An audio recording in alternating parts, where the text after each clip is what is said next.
Good morning, honorable members and the delegation from the Department of Home Affairs. PMG, if you are with us, you are welcome and Happy New Year, because this is our first meeting physically. We've been on virtual for 2 meetings, I think, that were agent on issues that we were dealing with as the committee. I want to welcome the Honorable Minister in the meeting. It is good when we have yourselves as the political executive in our meeting, so that we get a political commitment that we can follow through as the select committee. And I want to congratulate you and Honorable Billy, because both of you debated SONA yesterday. And you dealt on issues that we know that it's part of things that we deliberate on as we speak as the select committee, as things that we'd want to see happening for us to be a better public service in terms of servicing our people. With that being said, honorable members, I want to indicate that the President has emphasized the need for stricter border control in his SONA debate. As a committee, we have overseen the work of the BMA at the Beit Bridge and Musina border post, and we are familiar with the challenges at our borders. Today, we receive our first briefing from the Department of Home Affairs on the One-Stop Border Post Bill, Bill 12B 2024, which will further tighten and enhance our border control and management of the borders.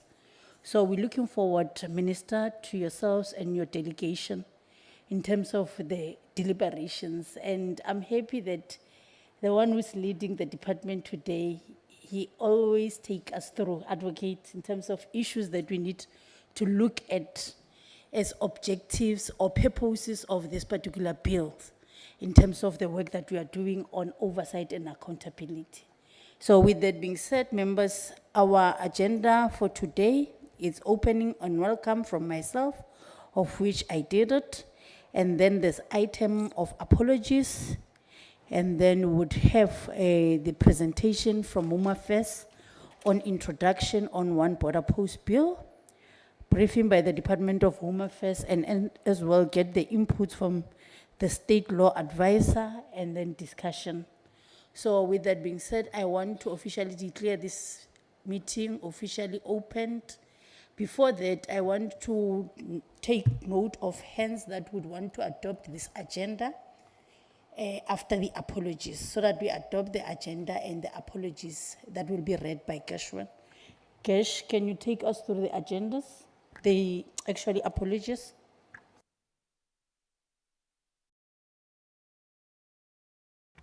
Chairperson, thank you. We have no apologies for the Department of Home Affairs. We'll deal with SAPs when we get to that agenda item, Chair. Thank you. Okay. Yeah, no, thank you, Gersh. We don't have apologies before us. Then can I note hands for the adoption of the apologies and the agenda as presented, members? Honorable Godzel, Honorable Kim. You must be on record, so I cannot assume that when you... I move for the adoption, Chair. Thank you, Honorable Godzel. Honorable Kim. Thank you very much, Chair. I second the mover. Thank you, honorable members. The agenda and apologies has been duly adopted and seconded. So I would now hand over to you, Minister, in terms of your political overview and remarks with regards to the item today. Over to you, Minister. Thank you very much, Honorable Chair. Good morning to you. It's good to be back here with the committee. Good morning to all the honorable members, officials, Advocate Malakate representing the department, as well as all the other officials from Home Affairs. I'll be brief, Chair, because I just thought it's important to actually be present for this briefing, given how important this item actually is. So what I really just wanted to emphasize is the significance of this bill and provide a little bit of context for the committee to perhaps get a sense of the bigger picture of where this really fits in. As you rightly say, Chair, the SONA did indicate the importance of this area of work. And this bill is an enabler for the work that we are seeking to do in improving border management, security, and efficiency. At the moment, there is work underway to finalize the public-private partnership that will rebuild the 6 busiest land borders. So the ones you visited, Chair, they are both on the list. There are 6 of them that will be, we are talking about tearing down and building from the ground up new border posts. And of course, doing that should not simply replicate some of the challenges we already have. The way in which we rebuild those border posts should be modern and fit for purpose in terms of where we are moving with technology, with infrastructure, and with the kind of processes that we want going forward.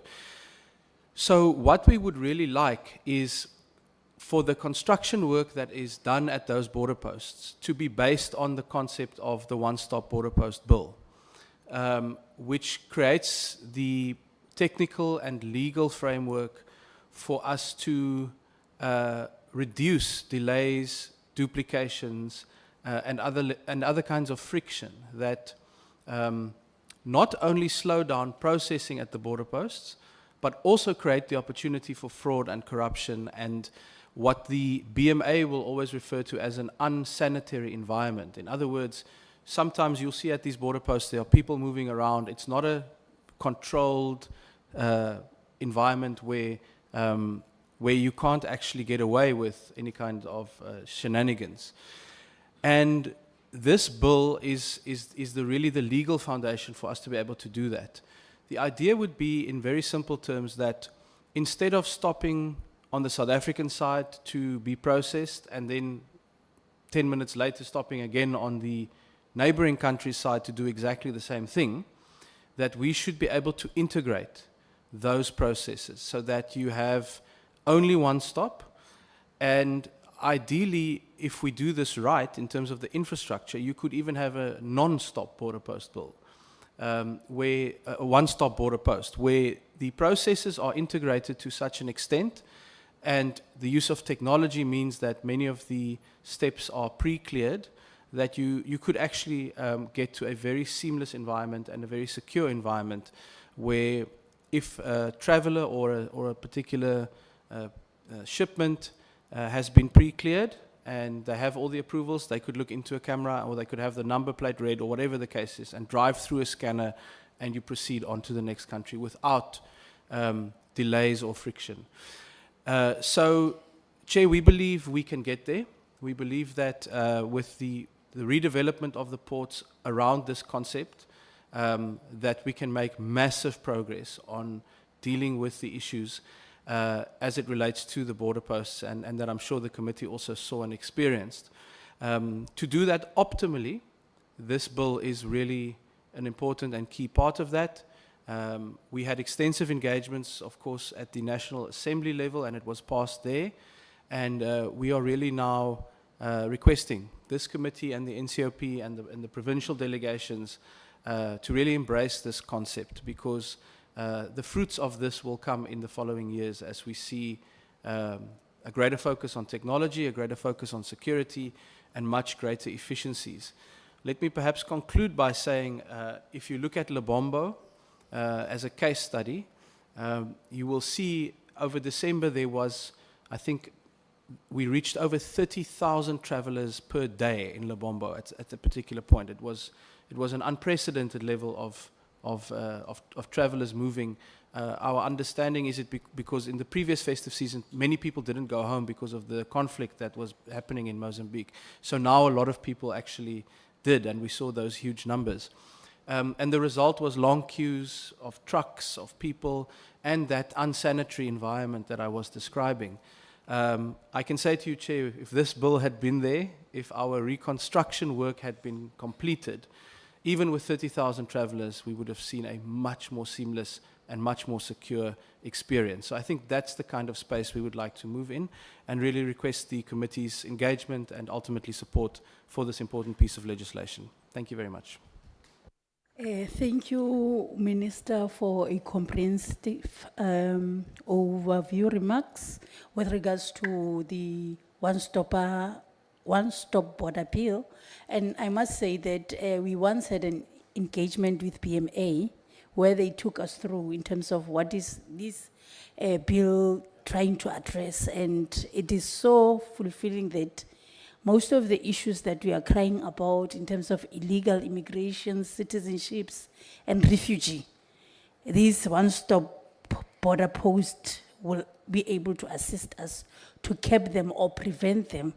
And I thought that we were going to raise an issue on how your department has worked around coordination of neighboring countries in terms of ensuring that they have similar operations to deal with issues of stock theft and illicit trades and other matters. But it was nice to listen to you speaking about the sanitary challenges that the PMA could have raised with you in terms of issues that they are confronted with when they do their work during, more especially the festive period. I think one is experiencing that delays and most of the things that are not actually hygienic on those areas. Advocate Malikata, you know, Akirawa members, they like people who are precise and give detail to what they want to hear. Our correspondence was very clear on what we want from Home Affairs. But from your experience as well, when you deal with these items that I have indicated, just emphasize on things that you know that they are important for the oversight and accountability of the committee. When the bill would be in effect, and as well when we are doing our work as we engage with the Department of Home Affairs, more especially with regards to one-stop border post in South Africa. Just to be assured as well that when we are in M46, possibilities are you might be live or this session is recorded in that episode so that you can access it anytime, everywhere. So when you speak with us, take along the communities who would be viewing this particular session so that they get to understand that we are government at work in terms of coming with solutions that they think that we are not doing enough in terms of issues of illegal immigration. So over to you, Advocate. Thank you, Chair, and good morning to you and good morning to the members, honorable members of the Select Committee, and good morning to Minister of Home Affairs and as well as other colleagues from the Department of Home Affairs. Chair, there are just a couple of issues that I just want to underline coming from my minister relating to his introduction on the one-stop border post bill. Just to reiterate that this bill follows the cabinet approval of the one-stop border post policy that was developed by the Department of Home Affairs together with the Border Management Authority and other agents or other organs of state in developing this policy. And this policy was then approved in May 2022. And following that policy, the policy advocated that there has to be a one-stop border post act, which then buttressed the establishment of one-stop border post. But importantly, it should empower the Minister of Home Affairs to then be able to establish one-stop border post. Just to also emphasize the fact that this is also a bill that seeks to support the Border Management Authority Act, in that the Minister of Home Affairs, when you look at the Border Management Authority Act, is empowered to designate ports of entry for the Republic of South Africa, wherein any person who wishes to enter the Republic of South Africa may do so at that port of entry and also exit at that port of entry. And with that in mind, then the Minister of Home Affairs would then be able, in terms of this bill, to establish this one-stop border post. Just to also, by way of introduction, Chair, just to indicate that there are three models that you would find when you look at one-stop border post. There's a juxtaposed model, there's a straddling model, and then there's a single country model. But South Africa, if you look at the policy itself, is going to a juxtaposed model. So what that means is that, as Minister has already indicated with the juxtaposed model, is that when you are, by way of an example, when you are going to Zimbabwe or to Mozambique, you may be able to stop once on the South African side, do exit protocols when you are exiting from South Africa, but also do entry protocols into Zimbabwe from South Africa. So you stop once on the South African side and you no longer stop, which means the current system where you have to stop twice, we would have dealt with. That is the juxtaposed model. Then the straddling model is that we come and where we currently described it as a no man's land, we then come and we collocate both of us in the no man's land, and we do the entry and exit at that. But that is not what South Africa is going. And then the single country, it means that we just come and do everything from the Republic of South Africa. So this bill seeks to ensure that the Minister of Home Affairs is then able to establish the Advocate, ones. can you pause? I just want to check the presence of one member, just to clarify so that we acknowledge you. Honorable member, over to you. Can you just indicate who are you, and so that we check that you are in the right meeting, because this is an NCOP Select Committee, Security and Justice. No, thank you very much, Chairperson. My name is Bongani. My surname is Mkongi. I was just sworn in a month ago under Umkhondo Wesizwe. So I came for the sitting and my tools of trade. So I came early in Parliament. Now, I can't go around. So let me climatize myself with other committees. All right, thank you. I get what you are saying. The challenge is that in terms of your participation in committees or meetings, you need to be 80 seat. So I don't want us to falter in terms of teaching you, inducting you in terms of the protocols and processes of Parliament. So I would ask one of my colleagues here there's a lady there who's wearing a cream white top. Her name is Luleka. Just ask her where you want to go in terms of tools of trade. Tell her that the chairperson says that she must take you to the department where you will get assisted in terms of all the things that you want to do. And we want to welcome you into the National Parliament. We wish you well. Thank you.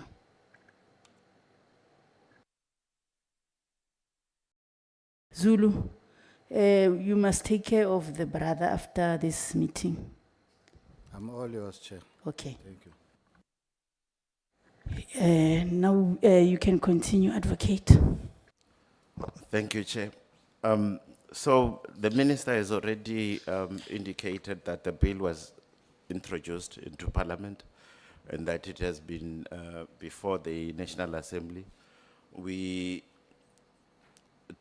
deliberated on it at the Portfolio Committee for Home Affairs, and the bill that is now before the Select Committee.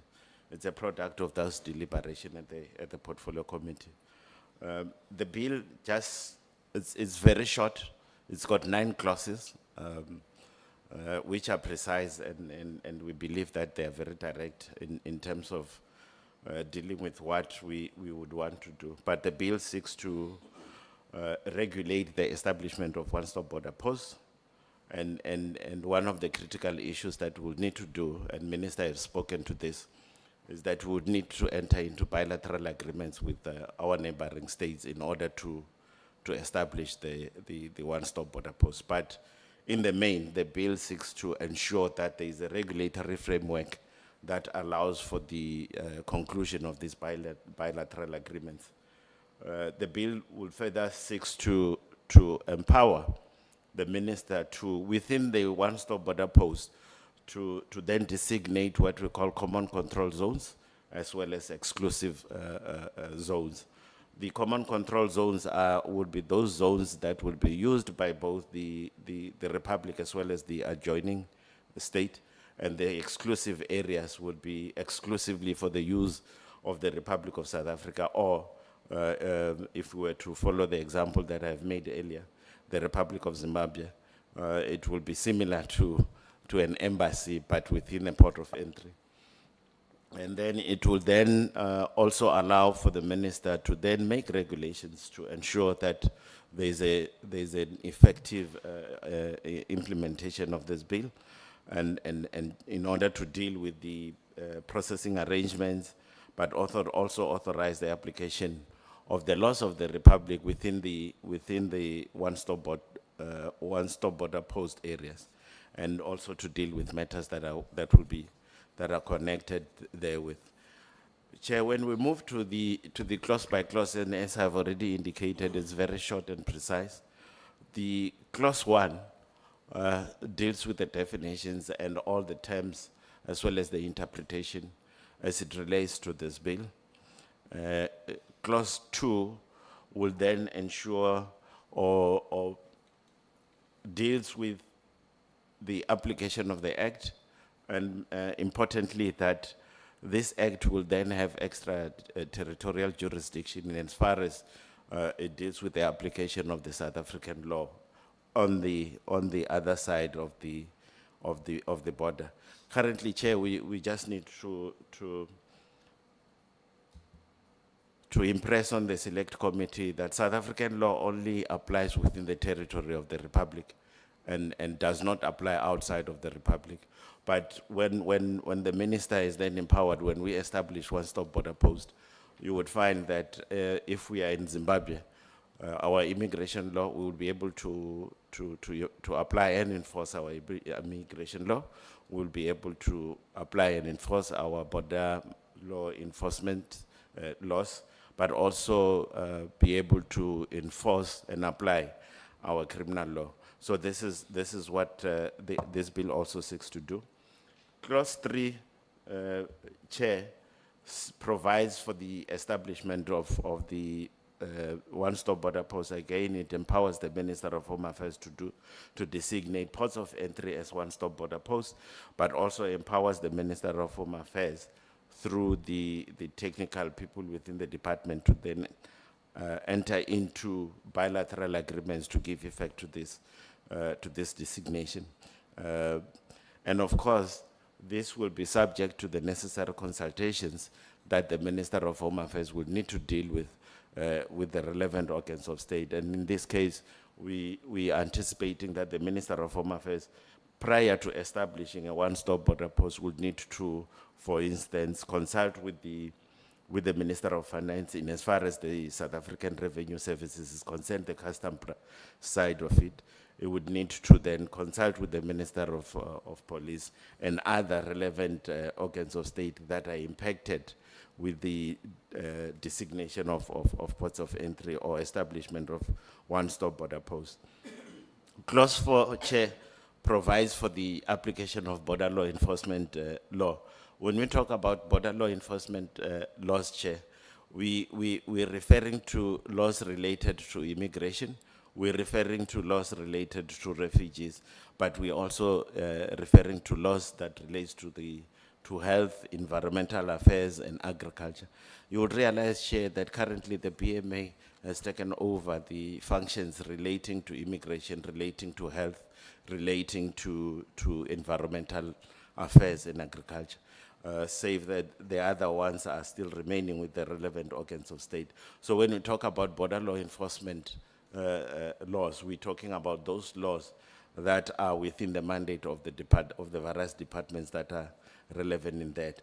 So this clause will then ensure that when the officials of the department or the officials of the Republic are on the other side of the border, they are able to apply and enforce these laws without any hindrances. Clause 5 then provides for the application of criminal law. Chair, by way of an example, there may be instances where there's a person commits a criminal offense within the one-stop border post. So this clause then allows for either the South African law to be applicable in that instance, in whatever,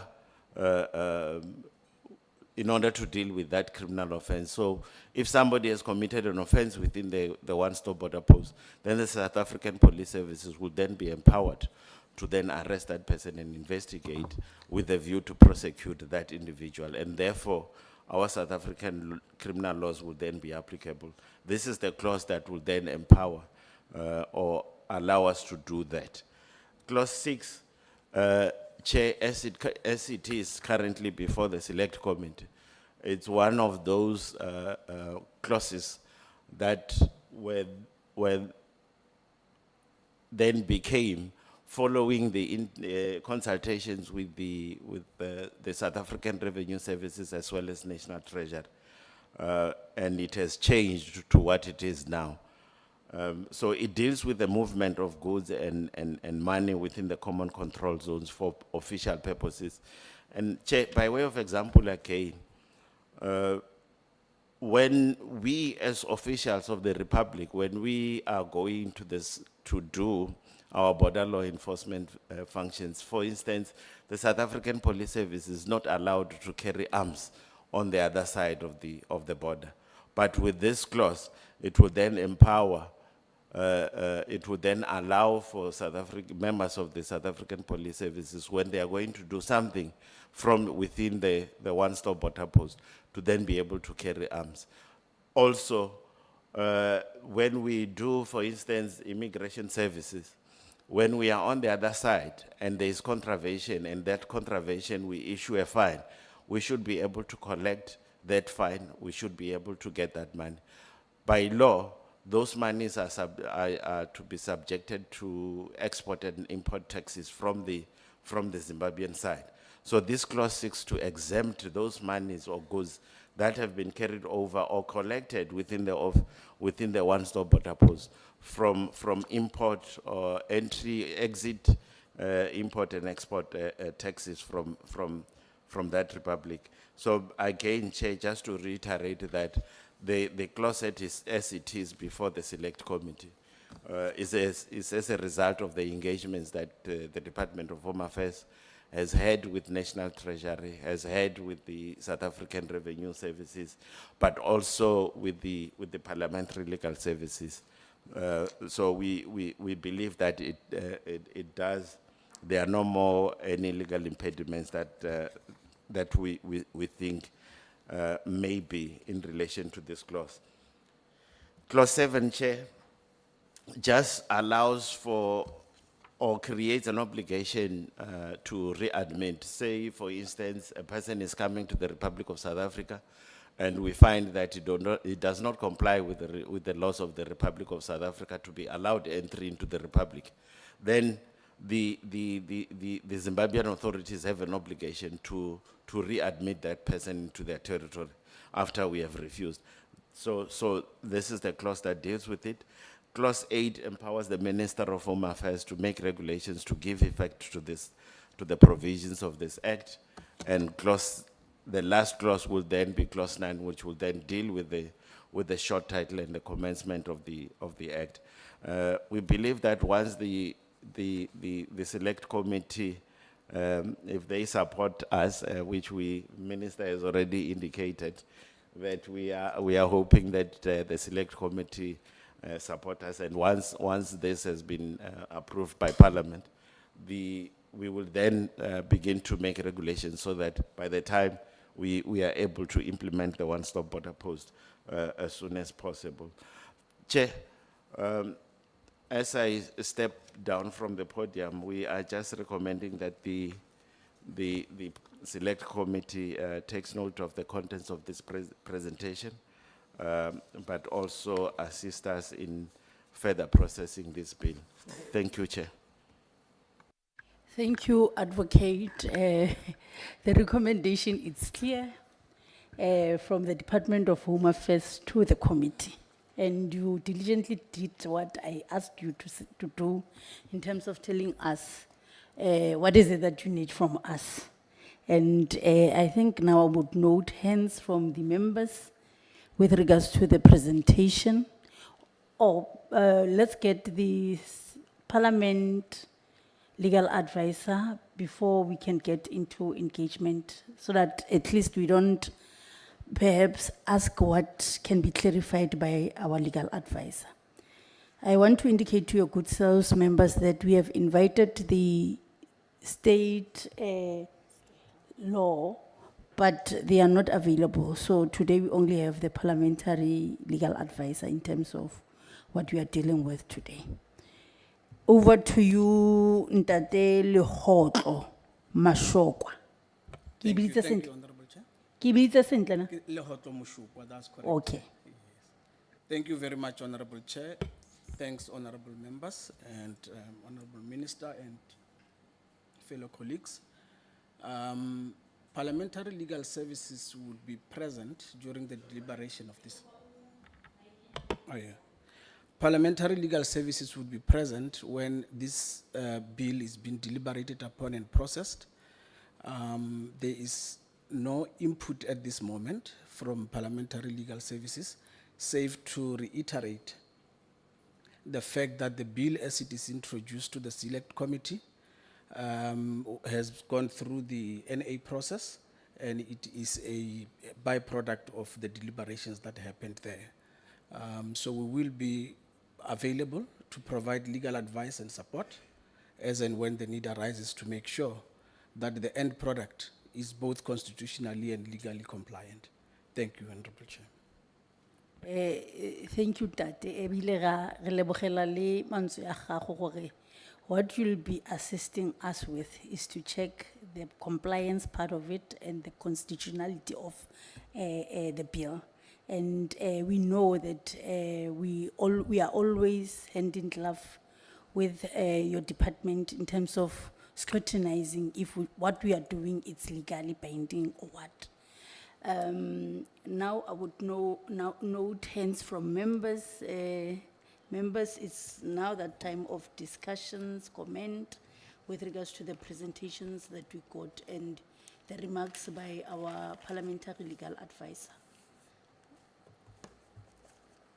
All right. Will Honorable Kim, and then it will be Honorable Billy, Honorable Pala, and Honorable Noe, and Honorable Gerik, and Nkosi. Over to you, Honorable Kim. Thank you very much, Honorable Chair. Chairperson, from my side, it's not a question, but a comment. Based on what the remarks of the minister himself, I just want to appreciate the fact that what he reflected, basically it's our own observation whilst we were doing our oversight. And clearly the presentation speaks to what we saw as gaps that were there during our oversight. And I really want to welcome the presentation, and we are looking forward to see it being implemented and the regulations that will be in place. Thank you very much, Chair. Thank you, Honorable Kim. Honorable Billy. Thank you very much, Chair, and thank you to the Minister and to the Department. You can't hear me?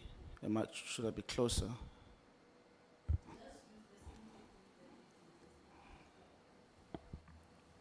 Is this better? Okay. My input, Chair, starts by appreciating the presentation from the Minister and from the Department. I think, like my colleague has just said, that this is a practical reform that is definitely well overdue, and makes a lot of common sense based on the observations that we've made as a committee. The logistical movements or challenges that exist in those borders, especially when it comes to the movement of goods. Minister, I think what we saw there and the way in which those trucks were being processed certainly delays the economics of the entire chain. And I would also assume that it also makes it a bit costly to move goods between the countries if there are stops that are delayed or that are long. And I of the view that this will certainly also help us in terms of encouraging investments and businesses for the country. And maybe let me say, Chairperson, that the mere fact that this has gone through Parliament and follows this process, it also gives us a greater oversight role to play, especially when it comes to the constitutionality of it, the legalities that are involved, especially if we're going to be sharing that border. My question, Minister, is around the financial implications. I know that the BMA, for example, is a bit stretched and certainly needs much more funding and assistance to be able to do its work effectively, on top of the good work that we are seeing being done right now. Maybe just a comment on the financial implications that would, that would be required for the reform. But in closing, Chair, I think we agree that what we've got is certainly outdated. It does require this practical reform and cooperation between our neighboring countries and our country to be able to speed up the movement of people and goods in a legal way. Yeah. So, Chair, I think my view is that we should support the bill. Thank you. Thank you, Honorable Billy. Honorable Billy, next time when I give you to speak, you must say it's part one, there's part two, because you like always reiterating what you have emphasized on, and just deal with it as one of the things that you would need to deal with as we move to 2027 in terms of polishing that. But nje, we are taking cognizance that you are lobbying us to support the bill. Honorable Pala. Thank you, Chair, and good morning, honorable members, and good morning to the Minister and the officials. Chair, let me appreciate the presence of the Minister, as you have already said. The Minister is consistent. He's one of the ministers who are consistent in ensuring that he honor the appointment by this committee. And we must appreciate your staff as well, Minister, for coordinating your programs. Minister, you are dealing with a very complex matter, a matter which goes deep into the security of this country. We embrace the development, but it has to be done in a manner that it does not compromise our national security. We are a country in problems. Our communities are highly under pressure from various angles in terms of security. Now,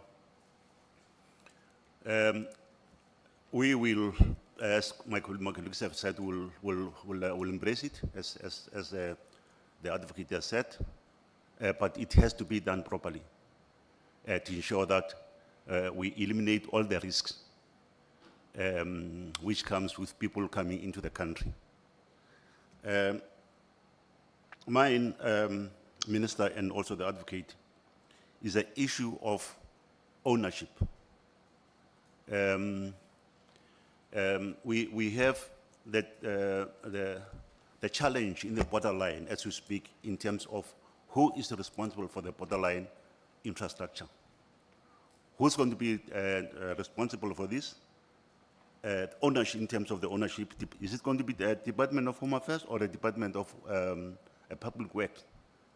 This must be very clear from the onset, Minister, for issues of maintenance and sustainability. So I'll need you to clarify on that. And secondly, Minister, and also the advocate, the issue of the technology. You know, we have these good ideas as South Africans, good laws, but when it comes to the implementation, we tend to fail. Where are we going to source the technology? Because this is massive, it will require a massive technology. And we have institutions here in the country, like CSIR, which are good in this sense. Are we once again going to see advocate going to Belgium to go and buy something which can be done here? And if that's the case, I'll definitely not support it, Minister. Can you just clarify about the technology? Where are you going to source the technology? Thank you, Chair. Thank you. Your last question, it really shows that you've got interest on national security. Because if we speak about advancement, deployment of technology, those issues of technical risk and cyber risk is one of the things that we need to ensure that we speak on and make sure that at least we are capable as a country rather than getting these things somewhere else. So I think what Honorable Para is asking as well, you need to at least give a sense on your public-private partnerships that you have, and so we can see how many are those that are sister department that you'll be working with, excluding business, and how many are business vis-a-vis those ones that are public. Honorable Noe? Thank you, Chair. Let me stand on the protocol that has already been established by my colleagues and their introductory remarks so that I don't waste time. Chair, my question is in relation with the bullet 1 on under the slide that deals with the long title. The regulation of the establishment of one-stop border post through international agreements. I just want to establish whether this part, does it include also, as advocate has made reference to, the very troublesome country, Zimbabwe, as far as its people are concerned in this country. As we begin to move towards this arrangement, are they also, through those international agreements, participating so that when this is established, then we can be sure that they are also part of the new system?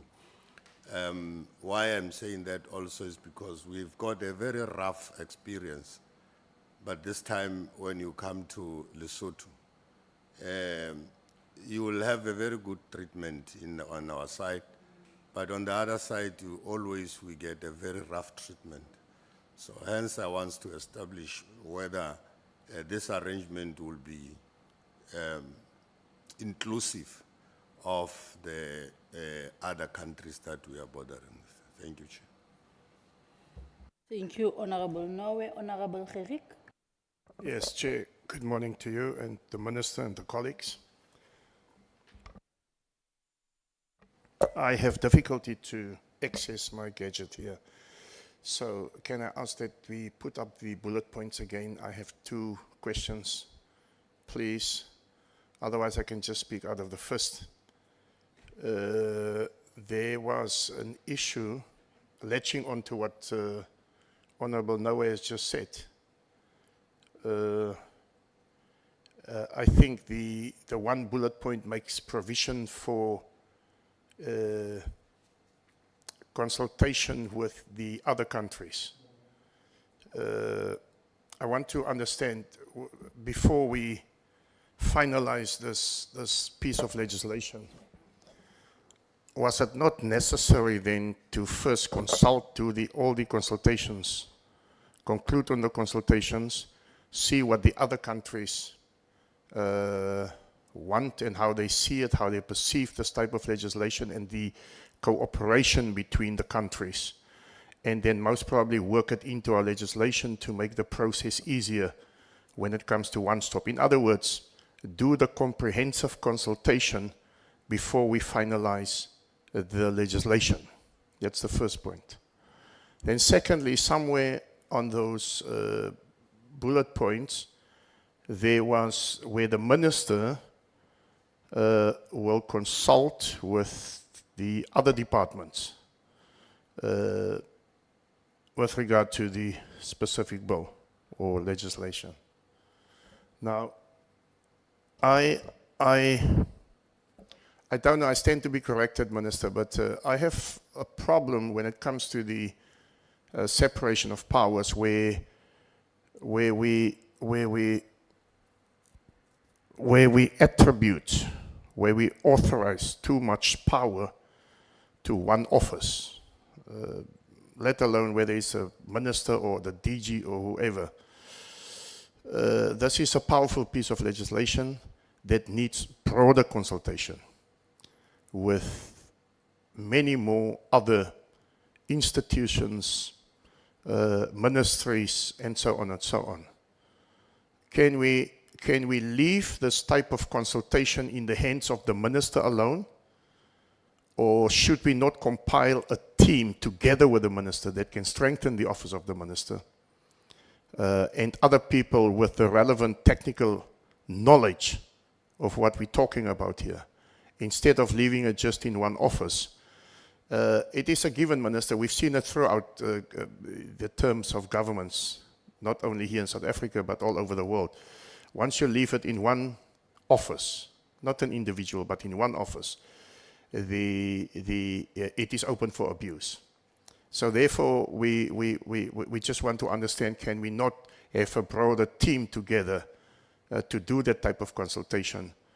And not only just consultation, but the other parties that are being consulted, their role must also be legislated, because otherwise you can just come back and say, but we've consulted and we don't agree. And then we must just buy it that way. So I'm just opting for broader consultation, bigger teams, bigger insight, and then legislated.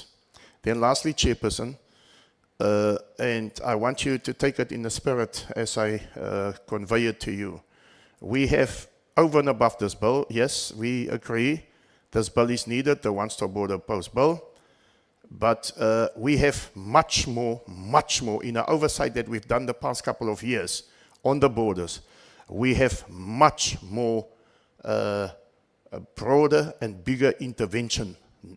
It's needed because our borders are porous at the moment. It's porous. We've been to Lesotho the other day, to Masiro border post. Those guys, they have the laptops, they can see everything that's going around, but they don't have the equipment and the necessary logistics When the people come from over the mountain, they can't stop them. They can see them, but they can't stop them. So the issue is much more bigger than where we concentrate only on the accessibility. In other words, here by the border post, there's a broader intervention necessary in order to stop this illegal activity. What is the attitude of the department in this regard? I know that Public Works will be responsible for erecting fences and all those type of things, but how far are we in that process? And what is their attitude? Do they have a budget for that? Because it is shocking to see how people are flocking into our country without the necessary documents. And our border management agencies must just stand arms folded. They can see them, but they can do nothing. Thank you. Thank you, Chair. Thank you, Honorable Gerik. Honorable Nkosi.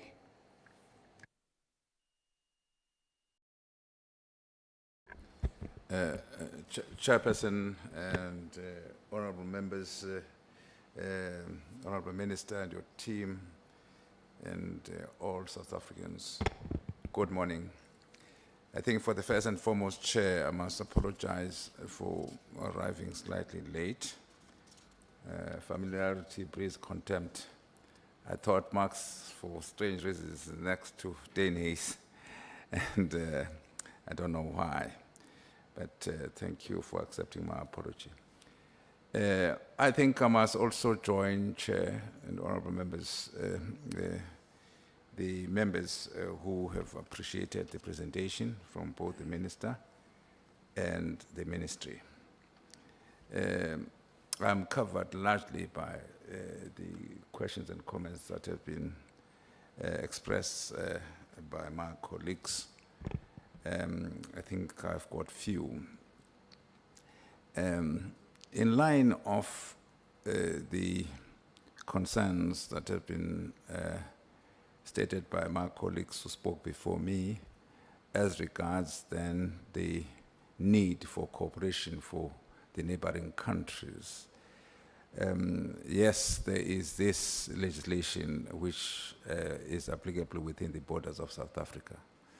But yet there is a doctrine of hot pursuit, if I understand, on the other side, as regards the question of following the culprits there. Is there no need, therefore, Minister and your team, of a similar legislation in the neighboring countries so that to make sure that there is cooperation? I'm assuming that because we are part of SADC, that perhaps SADC protocol will also be taken into consideration in these matters, perhaps so that there is similar legislation on the other side.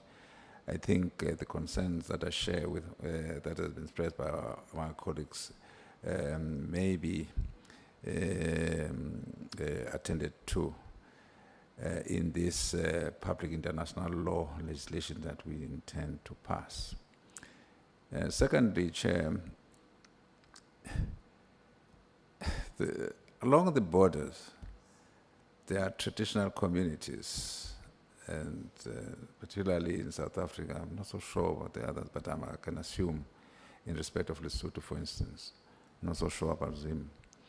But this bill, perhaps the legal advisors will indicate from Parliament, is it one of the bills sort of that will need to a referral to the House of Traditional Leaders in respect of that, if it's applicable? And again, in line with what my colleagues have said, the need for integrated approach in terms of departments, South African National Defence Force and all other relevant departments. I've read the bill and I've heard you, but in terms of this bill, is there a need for a sort of an IGR sort of intergovernmental relations clause to make sure that the other departments are responsible? My colleagues have already touched some of them. Then I think I would appreciate if the clarity can be given in that regard. Thank you, Chair. Thank you, Nkosi. Minister and the advocate, I hope you heard everything and clarity seeking questions from my members. And most of their questions, they look alike, checking on issues of adequate resources, capabilities of technologies that we'll be looking for us to respond to these issues. One of the things that I think that it's important, issues of including all stakeholders, leaving no one behind, I think is one of the things that is coming out from members. And I can recall that we had, during our presentation with BMA, they took us through stakeholders that are there, like your Home Affairs, DSD, Department of Health, that would be dealing with other issues when we are now one-stop border post. So I think you can just give us some emphasis around that. And Minister, our members are saying that actually they are supporting. I didn't hear anyone say I reject, but they said if we don't have 1, 2, 3, Honorable Pala said, if we don't have technologies in place that will respond to our issues, I don't support it. So your response must be able to cover us on issues that we think that they are of concern. When you are speaking about the public-private partnership, you know, when you are thinking in a mind of a community, what you think of first is what job opportunities.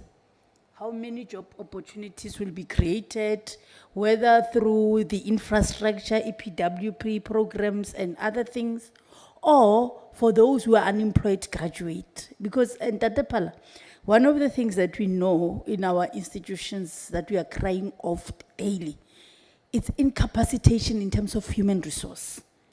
And yet we have unemployed graduates who can come in perhaps and assist us to deal with other issues where we think that we've got limitations. So I just want to check around those particular spaces and plans in terms of, do we have 1, 2, 3 plans that there would be this much of job opportunities at this level, and this is how we're going to deal with them? Because it's a crisis all over, the issue of inadequacy in terms of capabilities and fit for purpose people. So just take us through, Minister, after the response from advocate. Then you can tell us what you are committing in this particular meeting. The nice thing about this team is that we sit on petition and undertakings. So if you commit and somebody's listening somewhere, if they want to take trace of what you said, if it's happening, they would have to petition us and would have to call you to check if your commitment has been executed.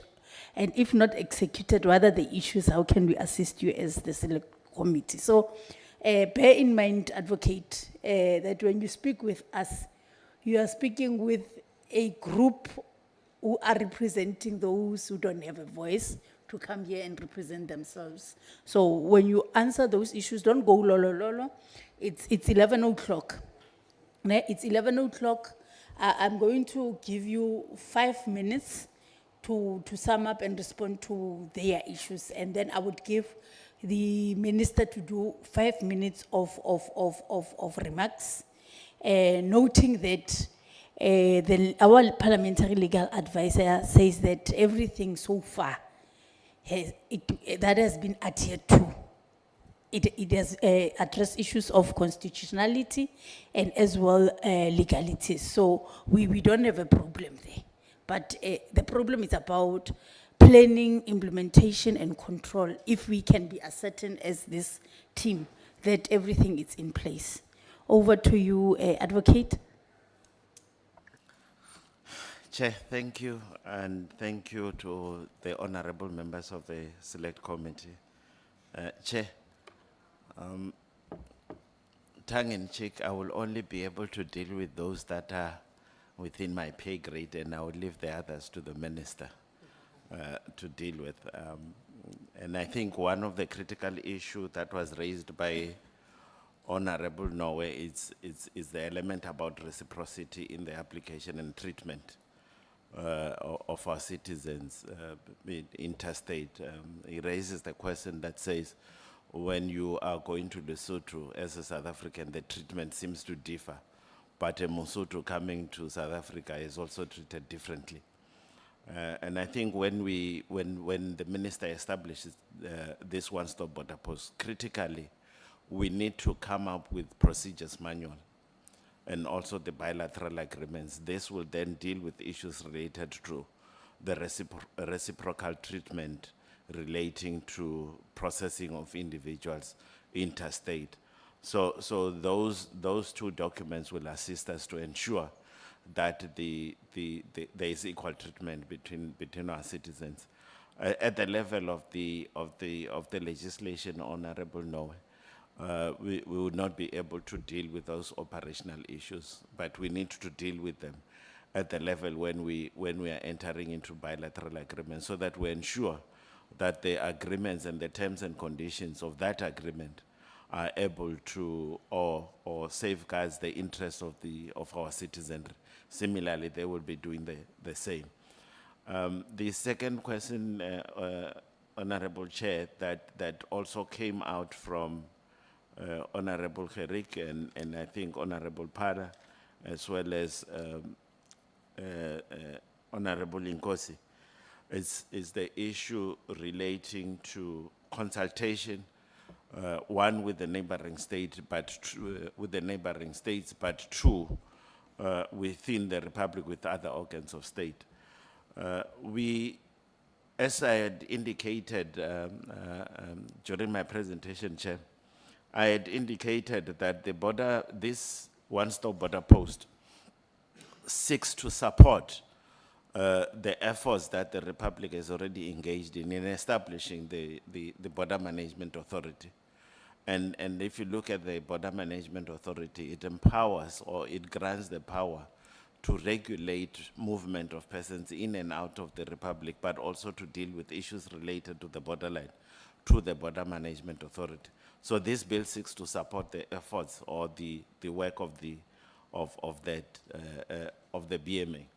So if you look at the BMA Act, Chair, there are two critical structures that have been legislated. There is a Border Technical Committee, which is composed of Director Generals of departments or organs of state that are impacted with the work of the Border Management Authority. By way of an example, the Director General of Home Affairs, the Director General of Health, the Commissioner of Police, I don't know, the head of the South African National Defence Force. So all those people, all those departments or organs of state that are impacted by the work of the BMA, they form part of the Border Technical Committee. Similarly, the BMA Act requires that the Minister of Home Affairs must chair a ministerial consultation forum composed of, which is a replica of the Director Generals of the composition of the Border Technical Committee. Anything that impacts the border environment must first be cleared within the Border Technical Committee as well as the Ministers' Committee. So when we were dealing with the establishment of one-stop border post, that's where we started. We consulted at that level and we got support from that level. But we moved, and then also after we have now came up with the legislation, we have also consulted with all those relevant organs of state. So there has been, in our view, proper consultation within government, but also outside of government, because we have subjected this bill to the public participation process from the executive side, and as well as from the National Assembly side. So with consultation with neighboring countries, and I don't want to take the batter out of my ministers, Brett, just to indicate that what the bill seeks to do is to ensure that there is a law within the Republic of South Africa that then grants the power to the Minister of Home Affairs to establish one-stop border post. So once we have that, there are discussions, and you would recall that the minister has spoken about the the project on the redevelopment of the 6 ports of entry. There are discussions that are continuing at that level. And Chair, just to also indicate that it would also be important, and I think we can make that commitment, Minister, that when we continue to assist the Select Committee in processing this bill, that we also engage the Border Management Authority, that they should also be present during this deliberation, so that they will be able to provide responses on a technical level in relation to ports of entry. So I think some of the questions will then be dealt with as we deliberate, but the consultations have been dealt with and broadly. Thank you, Chair. Thank you, Advocate. Over to you, Minister. Thank you very much, Honorable Chair. Yep. You didn't press your... Sorry, Chair, my apology. I just want just a clarity from the advocate. He said the Porter technical team is legislated. I just want him to indicate which act. Over to you, Advocate. Thank you, Honorable Pala. It's with the Border Management Authority Act. Yes. Over to you, Minister. Thank you, Chair, and thanks again to the honourable members for the inputs and the questions. Let me just start by confirming that point. The Interministerial Consultative Committee is legislated in the Border Management Authority Act, and it meets every quarter.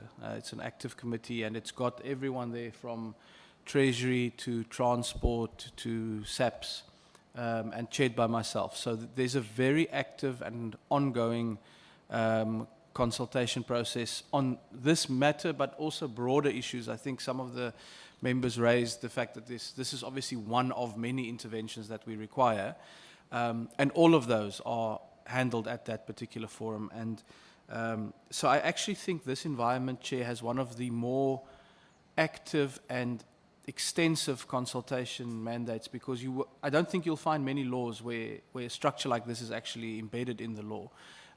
So I always say that the BMA itself was created for the purpose of coordination, because in the past there were these at least seven different entities all doing their own thing in the border environment, and the BMA was designed really to bring that all together and have that constant engagement and consultation. So I think that is the first thing. Chair, the question around other countries is an interesting one, and whether they are going to be ready to do the same on their side. I think if the BMA Commissioner were here, and Chair, I would agree with Advocate Malakate that next time as you proceed with your deliberations, I would advise you to invite the BMA Commissioner and his team. But I think if they were here, they would indicate that the reality is that countries like Zimbabwe and Mozambique are ready for this, and they are saying that we are the ones who are slow. You know, these countries have different ways of doing things, different legal frameworks. Perhaps it's quicker on their side actually to get the one-stop border post concept off the ground. But certainly there is constant engagement. If you think about the border environment, people are right next to each other. And the BMA is constantly working and engaging with colleagues who are literally on the other side of the river or on the other side of the fence as it relates to border management. So I can give colleagues that absolute assurance that there are constant conversations on this and other issues.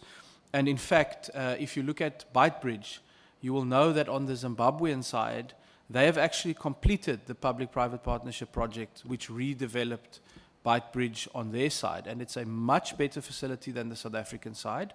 And you can imagine they are now saying, but you are the ones who are holding up. So there's a keen desire from the Zimbabweans to be part of this, in addition to Mozambique and Lesotho, etc. So my sense, Chair, in terms of implementation, is we will not find a lack of willingness from neighboring countries as we consult and engage them to make this a reality. That is my impression, and it's also, I think, the question around consultation with neighboring countries. As I say, it's an ongoing, the BMA can't operate without actually constantly being in contact with neighbors, and this topic, as soon as this law is passed, will obviously then become a key focus of those relationships. I think another point that came out in the comments is, of course, this distinction between legislation and administration. I think we all share the sense that laws are passed, but what about the implementation side of it? Now, obviously, you cannot actually, in a piece of legislation, fix issues of implementation. What we can do at this stage is to take note of what needs to be implemented, but then it is the responsibility of all of us to hold these entities accountable for actually implementing what legislators put into the bill and into the legislation. But what I can say, Chair, is that unlike perhaps in some other cases, this is not only a theoretical exercise, because, as I said, the work to practically, physically rebuild the land borders is well advanced. And I think the timing actually could line up very nicely with this bill being finalized, and then the work starting to actually rebuild those land ports according to the model that is being set out here. So I can give you that undertaking that the Triple P process is not something that has to start at some point in the future. It is underway, and I think we can certainly align and have quick implementation through that process of this legislation as soon as it is passed. Chair, there was a question around financial implications. Again, I think the biggest financial implication is the question of how would we fund the reconstruction of the land borders, and that has been dealt with through this Triple P that has been underway. It's actually taken far too long, colleagues, if we're honest with each other. This has been a 9-year process. It was sort of reinvigorated again in the last 2 or 3 years.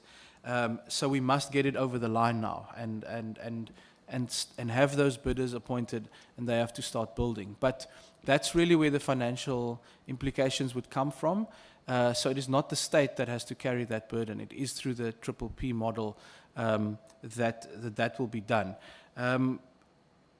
So, I mean, the other point on technology came across very strongly from the Honourable Pala. I think you're preaching to the choir on that one, as they say, that this cannot work without modern technology.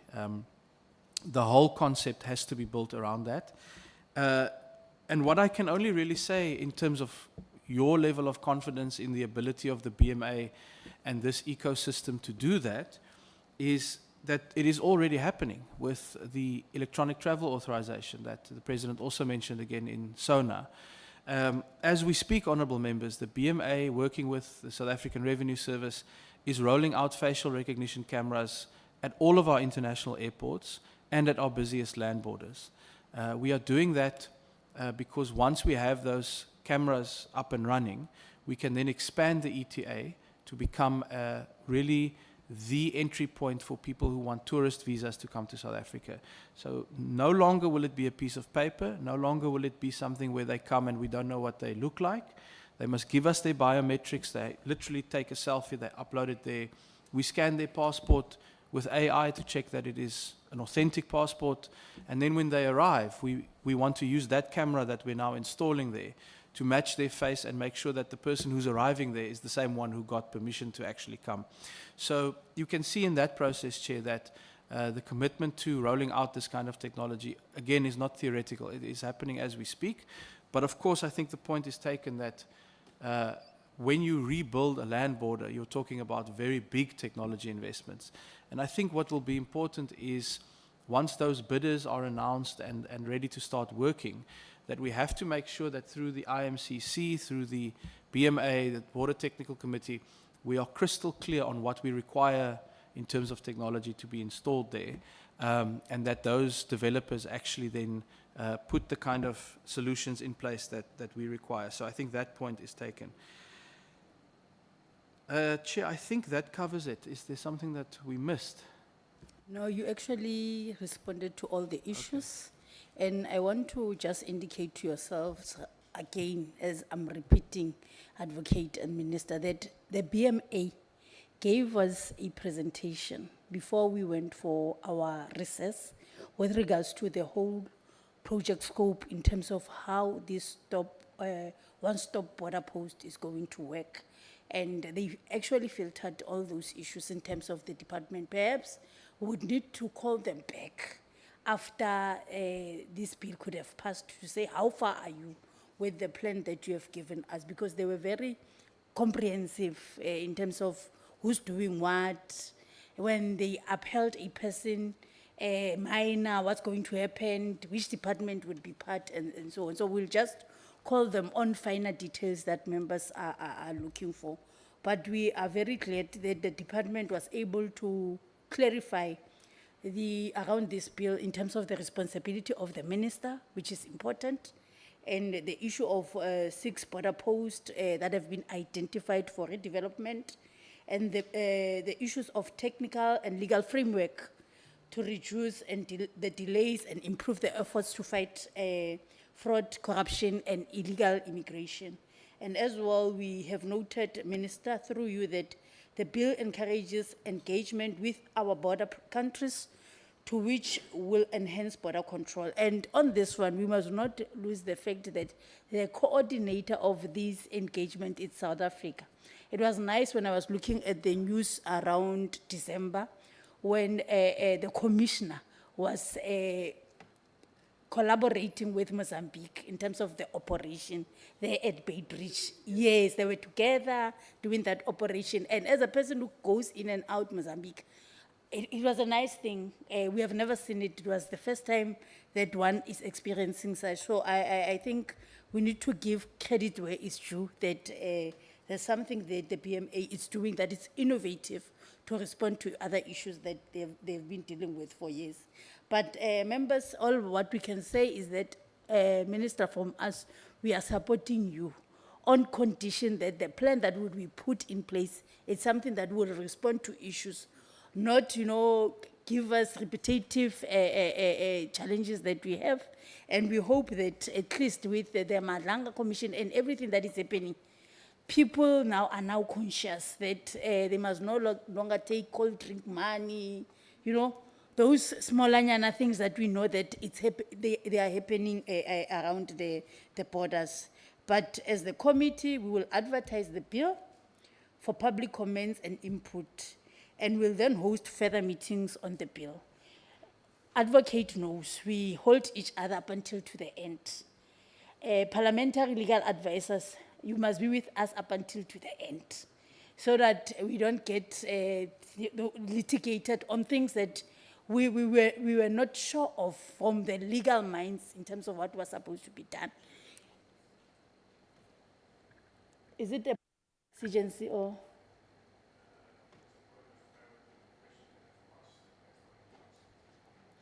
All right. I thought you could have stopped me when I was responding to the minister to say they've answered on anything. Will you die if you give them the question, then they respond to you? Because there's subs that is waiting. No, Chairperson, I am in the meeting. The minister is here, the advocate is here.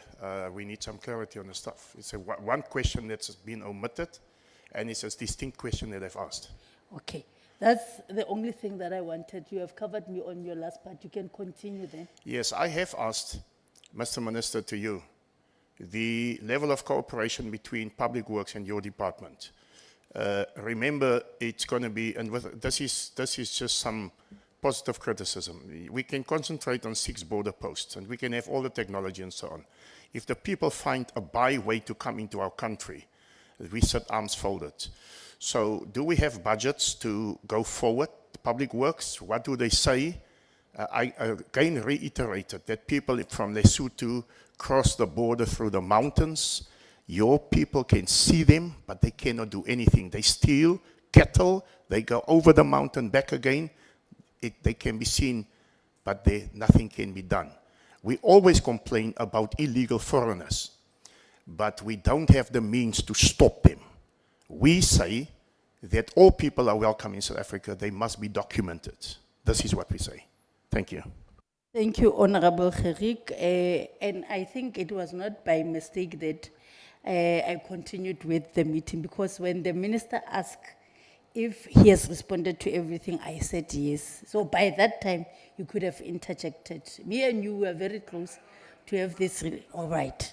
Minister, can you respond to that issue with regards to the role of public infrastructure, public works, and as well yourselves with regards to the resources and the working relations on infrastructure? No, sure, Chair, thank you.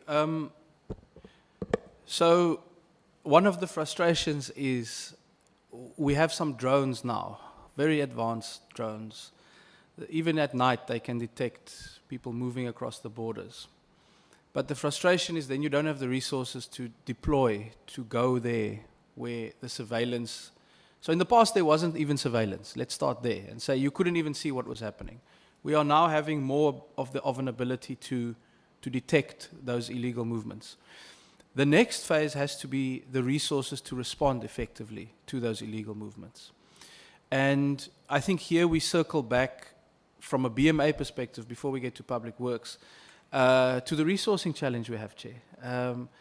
We have 600 border guards, honourable members, but we have 4,500 kilometres of border. That's not sufficient. And I think what the President said in SONA was very encouraging when he also mentioned prioritised funding for border management. So, of course, the conversations are ongoing as it relates to the budget, which is coming later this month. But I think that's where we will start getting a clearer sense of to what extent the BMA is going to be resourced. That's the way we solve our ability to respond when we see people that are moving across the border. There are some indications of additional funding that are coming, and we will certainly use that to get more border guards, get more of the technology, the equipment that the Honourable Member is referring to from the BMA side.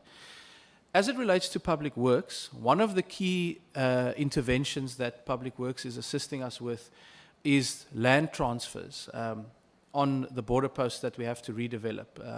Obviously, you can imagine we don't want to necessarily leave the border post where it currently is. Maybe there are better locations for it in the border environment. And for that, we need the land swaps and the land transfers and other issues with that. So I can confirm, Honourable Chair, that Public Works is assisting with that. When it comes to the actual building of a border fence infrastructure, I think Public Works needs to answer the question as it relates to their budget. I won't be able to go into that environment. But what I can say is that we are having conversations through the IMCC that I mentioned with some of the other departments to also see how can we unlock private sector funding for some of this infrastructure. And what I think we should look at is proving the concept. In other words, where is one of our biggest areas of need, Lebombo being a prime example where we know some of these things are happening. How do we work together to unlock resources, also in a public-private partnership, where we can then say we are going indeterminately here as a collective, SARS, BMA, Defence, SAPS, and the private sector, to go and secure a particular section of this border infrastructure and proving that it can be done. Because I think that's really where we have to start. So that is a conversation, Honourable Member, that is happening from a BMA side as well, and we are very keen participants in seeing how we can unlock a partnership like that. But I would say, Chair, as it relates to Public Works' budget and their planning, I think that's a question for them beyond that. Thanks. Thank you. Keshwen and Buzelwa, can you just note this as an item for Public Works with regards to infrastructure, more especially on issues of borders, and as well what members could have experienced during their oversight at Free State? Anything that has to do with border posts the role of public works, the budget thereof, and we'll check as well the public-private partnership programs, how is it constituted, or who are the people at play in terms of ensuring that there's investment, there's projects, and people are getting employed. So that at least as we move with this one-stop border post thing, we are able to clarify on people what is it for us as South African at large. But we want to thank you, Minister. As they said, you are always with us when we need you. And advocate, I think they must just say you are the advocate of the select committee, because you are always here and we always get clarity when we are with you, whether virtual or otherwise. We always hear what you are trying to tell us as legislators, to say this is what it is and this is what is your role as members of parliament for oversight and accountability.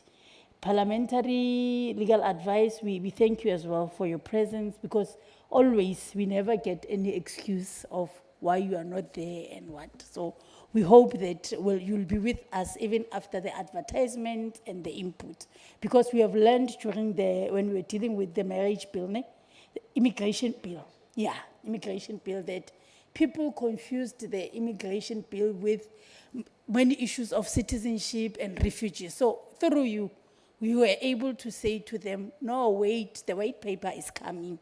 When the white paper comes, then your issues that you want them to find expression on those matters will be dealt with. And you are able to connect the dot from the immigration bill to what we are dealing with as the one-stop border post bill, and what we want to address as immigration. So we want to thank you, and we wish you well, and we hope that there would be consequence management for those who are stealing and who've been stealing with regards to this Republic Pass that we are dealing with. You are released. Now we are getting to our second session with subs. Members, can we just stretch for 5 minutes and come back?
Is it possible for you to flight the?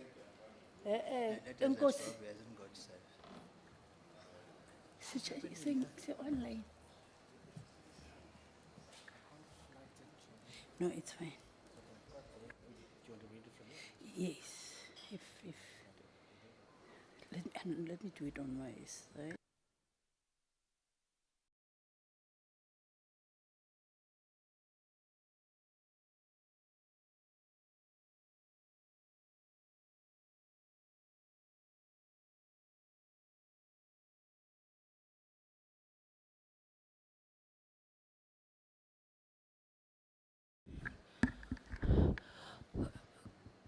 Good day, members, and welcome back. Let me start by welcoming the Deputy Minister with us and the whole entourage from the department. We would acknowledge you when we indicate who's here for members and those who are following us online. But with that being said, it's 11:35 now, and we have 2.5 hours to deliberate on issues that we are here for. Members, I know that from the previous meeting, we were relaxed and engaging, on our own mode. But now we would need to confine yourselves within 5 minutes and our 3 minutes. If we still have time, I'll give you the next bite. With that being said, one would want to welcome you, the Deputy Minister of Police and the Provincial Commissioner. The concerns around the escapes from police custody in the Western Cape have been raised consistently by Honorable Gotzel. In response to Honorable Gotzel's request, and as part of the oversight responsibility of this committee to oversee these matters in all provinces, because we felt that we can't be calling the department only to come and deal with Western Cape issues. Noting our constitutional mandate as the NCOP that we are for all provinces, we felt that as much as there's an issue that is of Western Cape escapes that are happening every day, we need to get sense what is happening in the whole provinces, so that we are able, when we speak on intervention, we speak on uniformed approach on how are we going to ensure that we deal with those issues. The committee wrote to the ministry for a full report on the escapes in all provinces on the 11th of December 2025. The report on the escapes in the Western Cape was received on the 23rd of January 2026. In response to the report on the escapes in all other provinces, the ministry sent the committee a response on the 13th of February 2026. We note that the provinces with the most escapes in 2024-2025 were the Western Cape, 66, followed by Gauteng, 60, Limpopo, 45, the Eastern Cape, 36, and KwaZulu-Natal, 35, the Northwest, 32, and the Free State, 31. Mpumalanga, 20, and the Northern Cape, 11. The President, honorable members, and Minister and Deputy Minister raised key issues in his SONA debate in respect of policing. We hope that the presentation will specifically speak about how SAPS will address corruption and consequence management amongst its members in relation to these escapes, which we'll be discussing today. The President also mentioned strengthening SAPS with 5,500 new recruits, of which we agree as the committee that this is important to ensure that the new police officers receive appropriate training to perform their work with high ethical standard. We have received the statistics, but we don't know the crimes that the inmates committed prior to these escapes from custody and the risk and impact that has on communities for the duration of the time they were not in police custody. This present actually a very real threat to the lives of our citizens, and proper preventative interventions and remedies need to be put in place moving forward. So we want to welcome you, welcoming Lieutenant General Advocate T.E. Patekile, our Provincial Commissioner, and Major General Mamuteti, Divisional Commissioner, Visible Policing and Operation, and Brigadier M.J. Rantombo, Division Policing and Operations, and Brigadier A. Mate, South African Police Service National Spokesperson. And we further acknowledge Colonel I.M. Lambo and Lieutenant Colin T. Lihari. Yeah. So I need to be proper when I speak some surnames as a person who knows a little bit of Setswana. So you are all welcomed. And we hope that this meeting is going to give us clarity on issues that we could have raised. So, honorable members, with that being said, is it of exigency order or what? Yes, thank you, Chairperson. Chairperson, over the past 2 days, we have received 2 sets of slides, and we've received a fresh set within, I think, about 24 hours. Now, of course, we all prepared on the first set of slides, only to receive a second set, and we'd like to perhaps just ask, or I'd like to ask, I'm sure my colleagues too would like to know how those differ from, how the new ones differ from the old ones. And then I want to raise something quite serious. And this is the fact that from my cursory glance of the latest set of slides, there is a set of preventative actions in the last slide on the, I think it's Annexure B. The second set of preventative actions is completely different to the first set, completely. And so I'm not sure what happened in the last 24 hours, but certainly, if I may ask, that the commissioner or whoever is going to lead us through the slides will please explain to us how their preventative actions changed so drastically in 24 hours. Just to rule you out of order, I think you were getting into the presentations and clarity that you would want to seek during that time of presentation.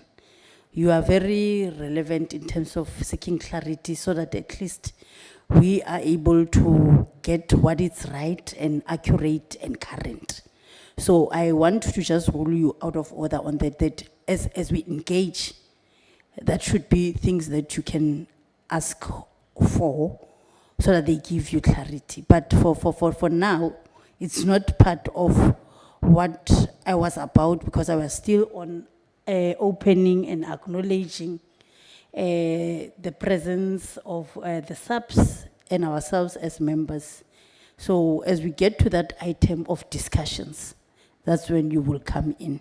But at least the nice thing, you have just given them the scope, as it when they present, they must be able to respond to that issue. But that was just one thing that I wanted to rectify, that let's continue according to the agenda. As I've already done my opening remarks, I would want to hand over to you, Deputy Minister, for a political overview and opening remarks. And we would want to thank you for your consistent, because as this select committee, we have agreed that we don't want to have our meetings without our political principles. And we know now at least all deputy ministers are muscled now. When we see you, we know perhaps it's because of your mandate and delegated powers to you. So no one would be asking the minister was not there. Because it is good that as we engage in this meeting, we need to clarify people as well about your new roles as mandated by the ministers. I want to hand over to you, noting that today we'll be dealing with briefing by the acting, actually the Deputy Minister for Police on the escapes from police custody in South Africa, and briefing by the Provincial Commissioner, Western Cape, on escapes from custody in the Western Cape. Then this is the matter that we'll be dealing with yourselves and honorable members. Other matters that are on the agenda would be, it's in a house meeting, it's for us as honorable members.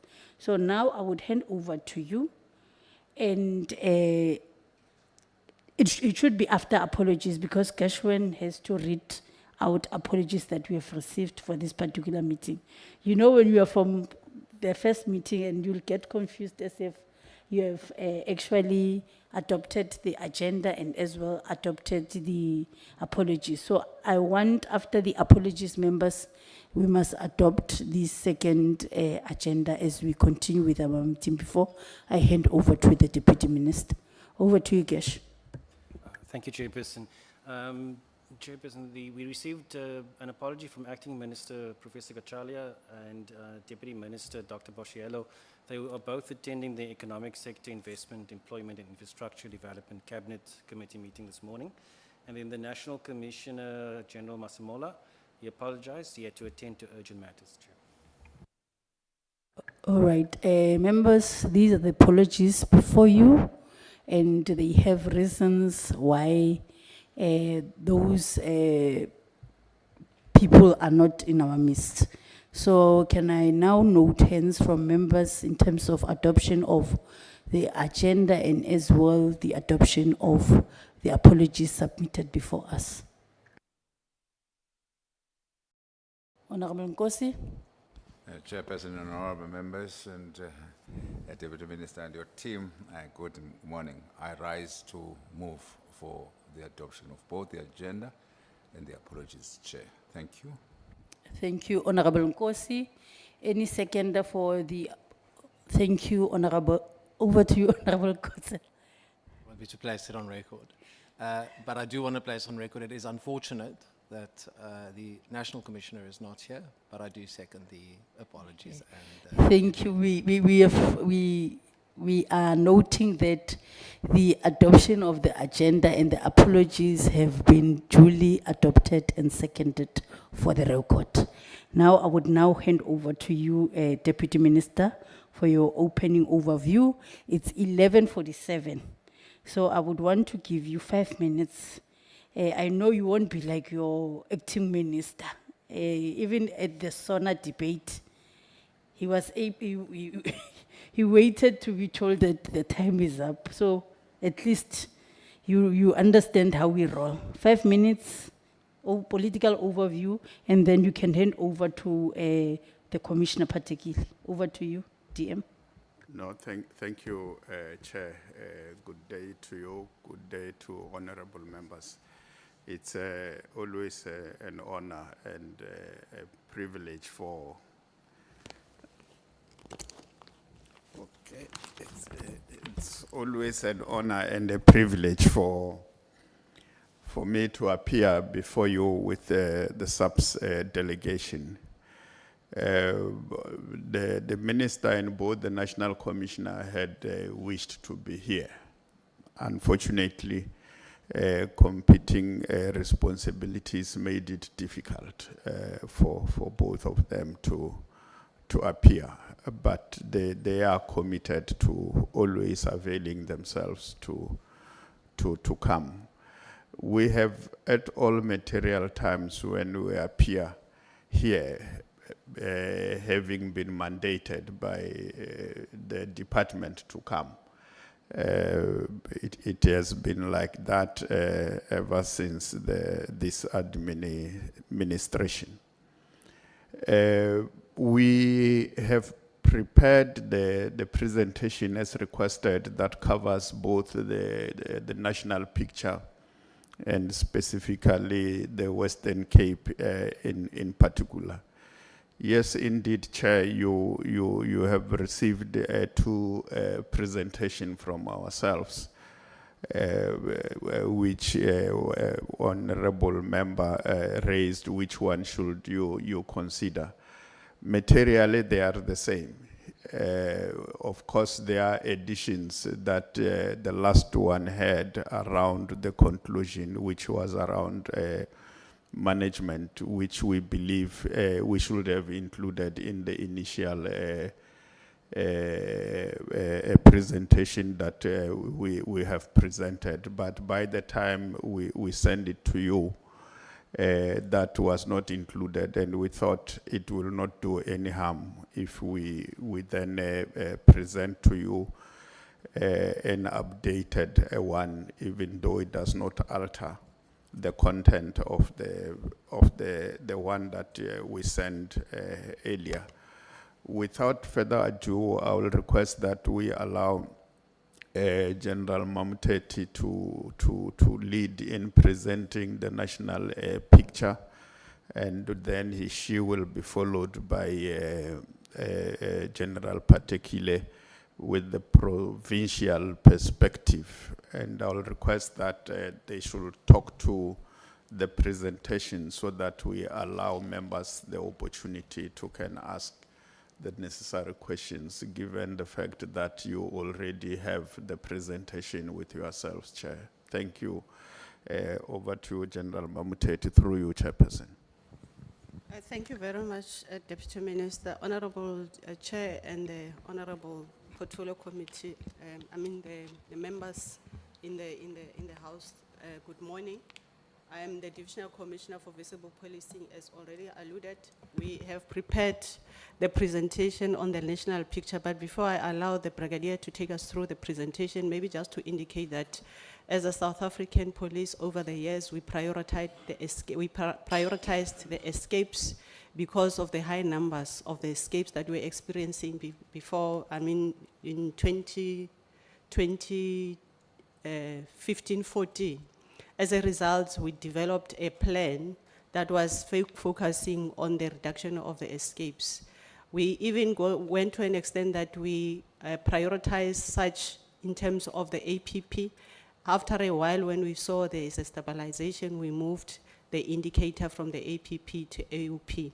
Maybe if I can just indicate what was the issues that we prioritized in terms of the plan is around the strengthening of command and accountability, the strict compliance monitoring, the targeted risk analysis, the infrastructure improvement. However, I must indicate that with the infrastructure improvement, we still have a challenge where we have our cells, most of the cells are not working and are not in a working condition. If I can just highlight on the cells that have been closed, the police cells that are closed that are not functioning because of the maintenance as well as the repairs. Countrywide, we are having 113 that are not working out of 1,173. And for Western Cape alone, they have 12 police stations which does not have cells, basically because of the repairs. I'm not talking about the police stations that are working on the temporary structures, because those, they don't have police cells at all. And out of 152, 2 police stations. So in one of the areas that we're also focusing on is the training to better the resources alignment also, and as well as the firm action against negligence and corruption, which is also assisting us in terms of the consequence management, where we see some of the members are being dismissed for the charges that they are related to the escapes. I have to indicate that in the arresting or rearresting of the escapees, we have an instruction where we're indicating that the escapees must be rearrested within 24 hours.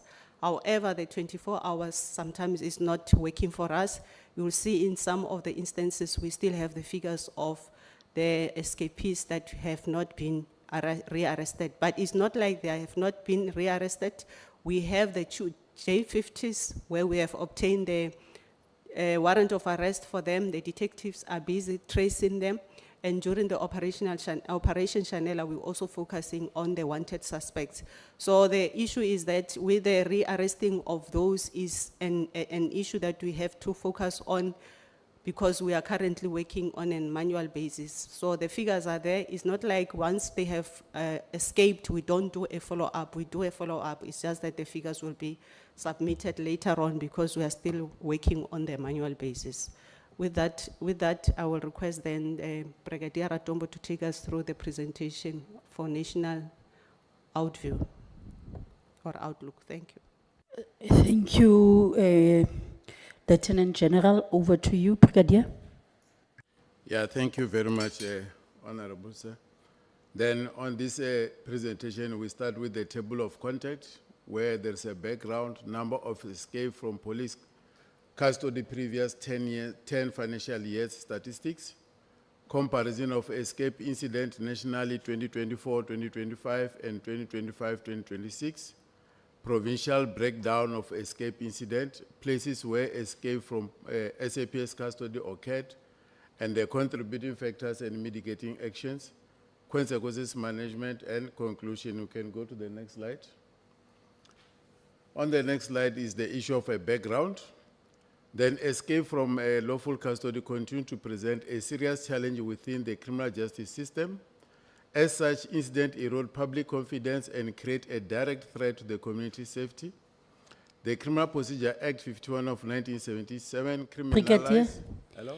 can you just give us a summary on like your background, because already we have this presentation. Okay. You heard when Honorable Gotzel was asking about what we got, we just got as an update. Members have went through this. If you can just indicate things that you think that they are important and they are backing up what you'll be presenting without going word by word. Okay, thank you very much, Honorable Sir. If we go to slide number 3, slide number 3 shows different financial year from 2014 to 2015 up until this current financial year for the first quarter until third quarter. It shows a massive decrease of the escape incident as well as the escapees. Then we can go to slide number 4. On the slide number 4 is just a comparison as duplicated in paragraph shows decrease in the number of incidents reported with the highest in 2018-2019, with 93 with an increased number of incidents 2022-2023 financial year. We can go to another slide. Then this slide shows a comparison, decreased number of escapees in specific period with the highest decrease in 2020 and 2021 financial year, with a minus of 134 escapees and 23 more escapees in 2021-2022 financial year. Then we can go to another slide. This is the total number of rearrests for escapees within a period of 24 hours. The comparison shows a decline in the number of escapees rearrested within 24 hours, as my DIFCOM already alluded that those who were not rearrested within 24 hours, JS50 has been issued for them to be arrested. Then on slide number 7, is the comparison from 1st April to 31st December 2024 compared to 1st April to 31st December 2025. Also on this one, it shows a number of decrease by 9.29% and escapees increased by 7.74%, and the total number of escapees rearrested increased by 7.89%. Another slide. Then on this slide is a graph compare 3 quarters of 2024, 2025, and 2025, 2026. Indicate a general decrease in the incident with the exception of Gauteng and KwaZulu-Natal that shows an increase. For example, in Gauteng, there is an increase of 6.82%, and the KZN, there is an increase of 42.31%. Another slide. On this slide, it shows where escape occurs. And the highest number for this is escape from police custody, from police station cells. And then followed by from CSC, followed by from court, followed by in transit, etc., etc. But the most highest one is a wrongful release at court and police station. Another slide. Then here are the contributing factors for escape from lawful custody. For non-compliance to relevant national instruction, directive, and procedures to prevent escape from police custody, it contributes 50% of an escapes. And also the issue of, including the issue of undocumented persons who are awaiting deportation to the Department of Home Affairs. Then the mitigating factors, the annual impact assessment, as well as analysis on the plan to prevent escape were done for 2024, 2025, and corrective measures were put in place to address the need identified. And also to enhance command and control, ensure strict adherence to SOP, national instructions, and all directives, including disciplinary process within the SAPS. Then target intervention to police station with a high and multiple number of escapees are being visited, and enhance internal awareness and internal communication platform to sensitize our members about the importance of preventing an escape. Then the other one is an infrastructure factor. Inadequate security at the detention facilities due to maintenance and management of overcrowding in holding cells. Cells are old, and the lack of maintenance by the Department of Public Works. That one contributes 10% of escape. Then on the mitigating factors for that one, audit of police station with recommendations linked to action plan, building of new police station or upgrade, and maintenance of existing police station according to the annual plan. Provision of additional budget to police station for security upgrades and procurement of fiscal resources according to the annual operational plan. And the organizational factors as a human resource and development, inadequate resources for proper maintenance of holding cell, and limited budget. Then on this slide number 12, it shows the number, according to the consequences management. The highest of the members who were charged for consequences management related to the escape is KZN with 68, followed by Free State, followed by Gauteng, followed by Eastern Cape, followed by Western Cape, which shows that nationally 224 members were charged, and cases on hand is 118, and disciplinary proceeding finalized for all those cases is 33, and a disciplinary proceeding pending is 85, which shows that 27.96%. Then this slide also shows that 61 employees who were involved in these 33 cases, how they were charged. Then in conclusion, I can say preventing escape demands strict discipline, constant vigilance, elective supervision, full compliance with prescribed procedures, and clear accountability across all levels of command. However, these efforts are often further strained by challenges such as aging infrastructure, shortage of critical resources, which place additional pressure on operational effectiveness. To reinforce accountability and deterrence, discipline process must be expedited through streamlining investigations, strict adherence to prescribed timelines, strengthening case management, and decisive consequences management. Plans are currently in place to establish disciplinary units to expedite the disciplinary process in the SAPS. I thank you. Thank you, Brigadier. Just keep this part of conclusion as it is there, so that we measure whether what we have actually speaks to what we see there as responsive mechanism to ensure that we prevent or deal with these escapes. Members, I want to put before yourselves the summary of the presentation that we got before this meeting, and there's an indication that the only thing that was changed is that last part of the presentation that speaks about prevention mechanisms that are put in place to deal with the escapes. I now want to note the hands of members with regards to what is before us.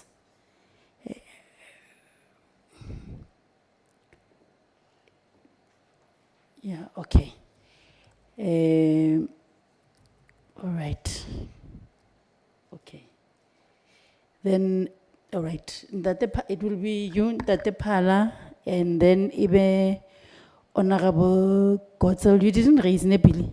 You did, but I didn't see you. Okay, it's fine.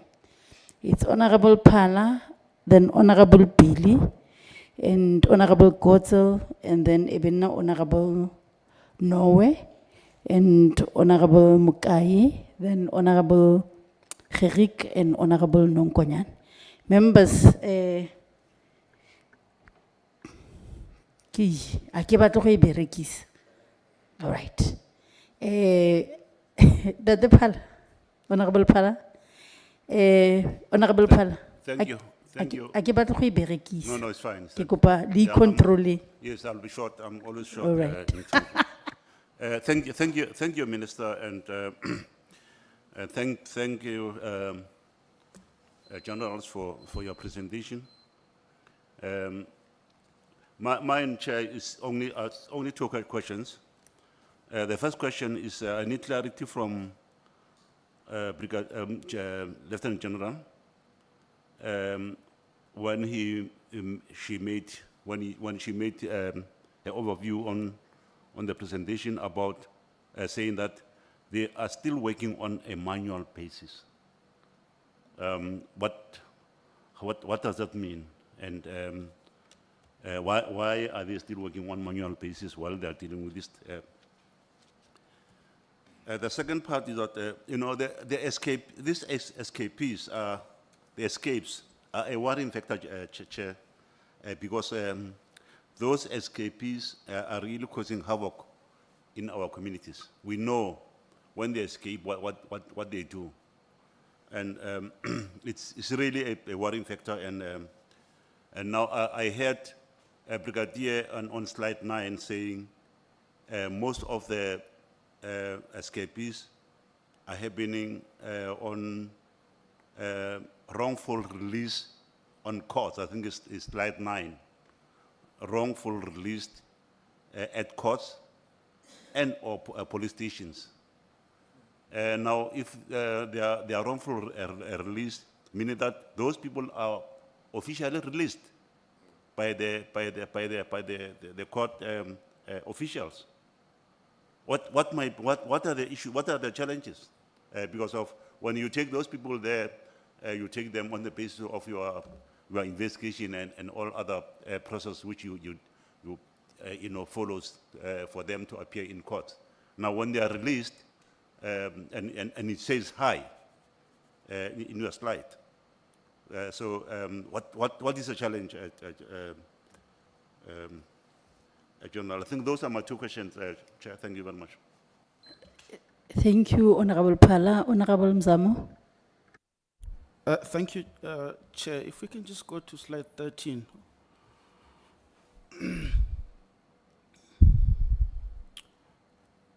My point that I want to make will be based mainly on what we are looking at, the consequences and the cases that are finalized. But before I do that, I want to start by bringing to your attention that just yesterday, in the province that I come from, in KwaZulu-Natal, there were 3 escapees in the police station of Paul Petersburg at Dombe,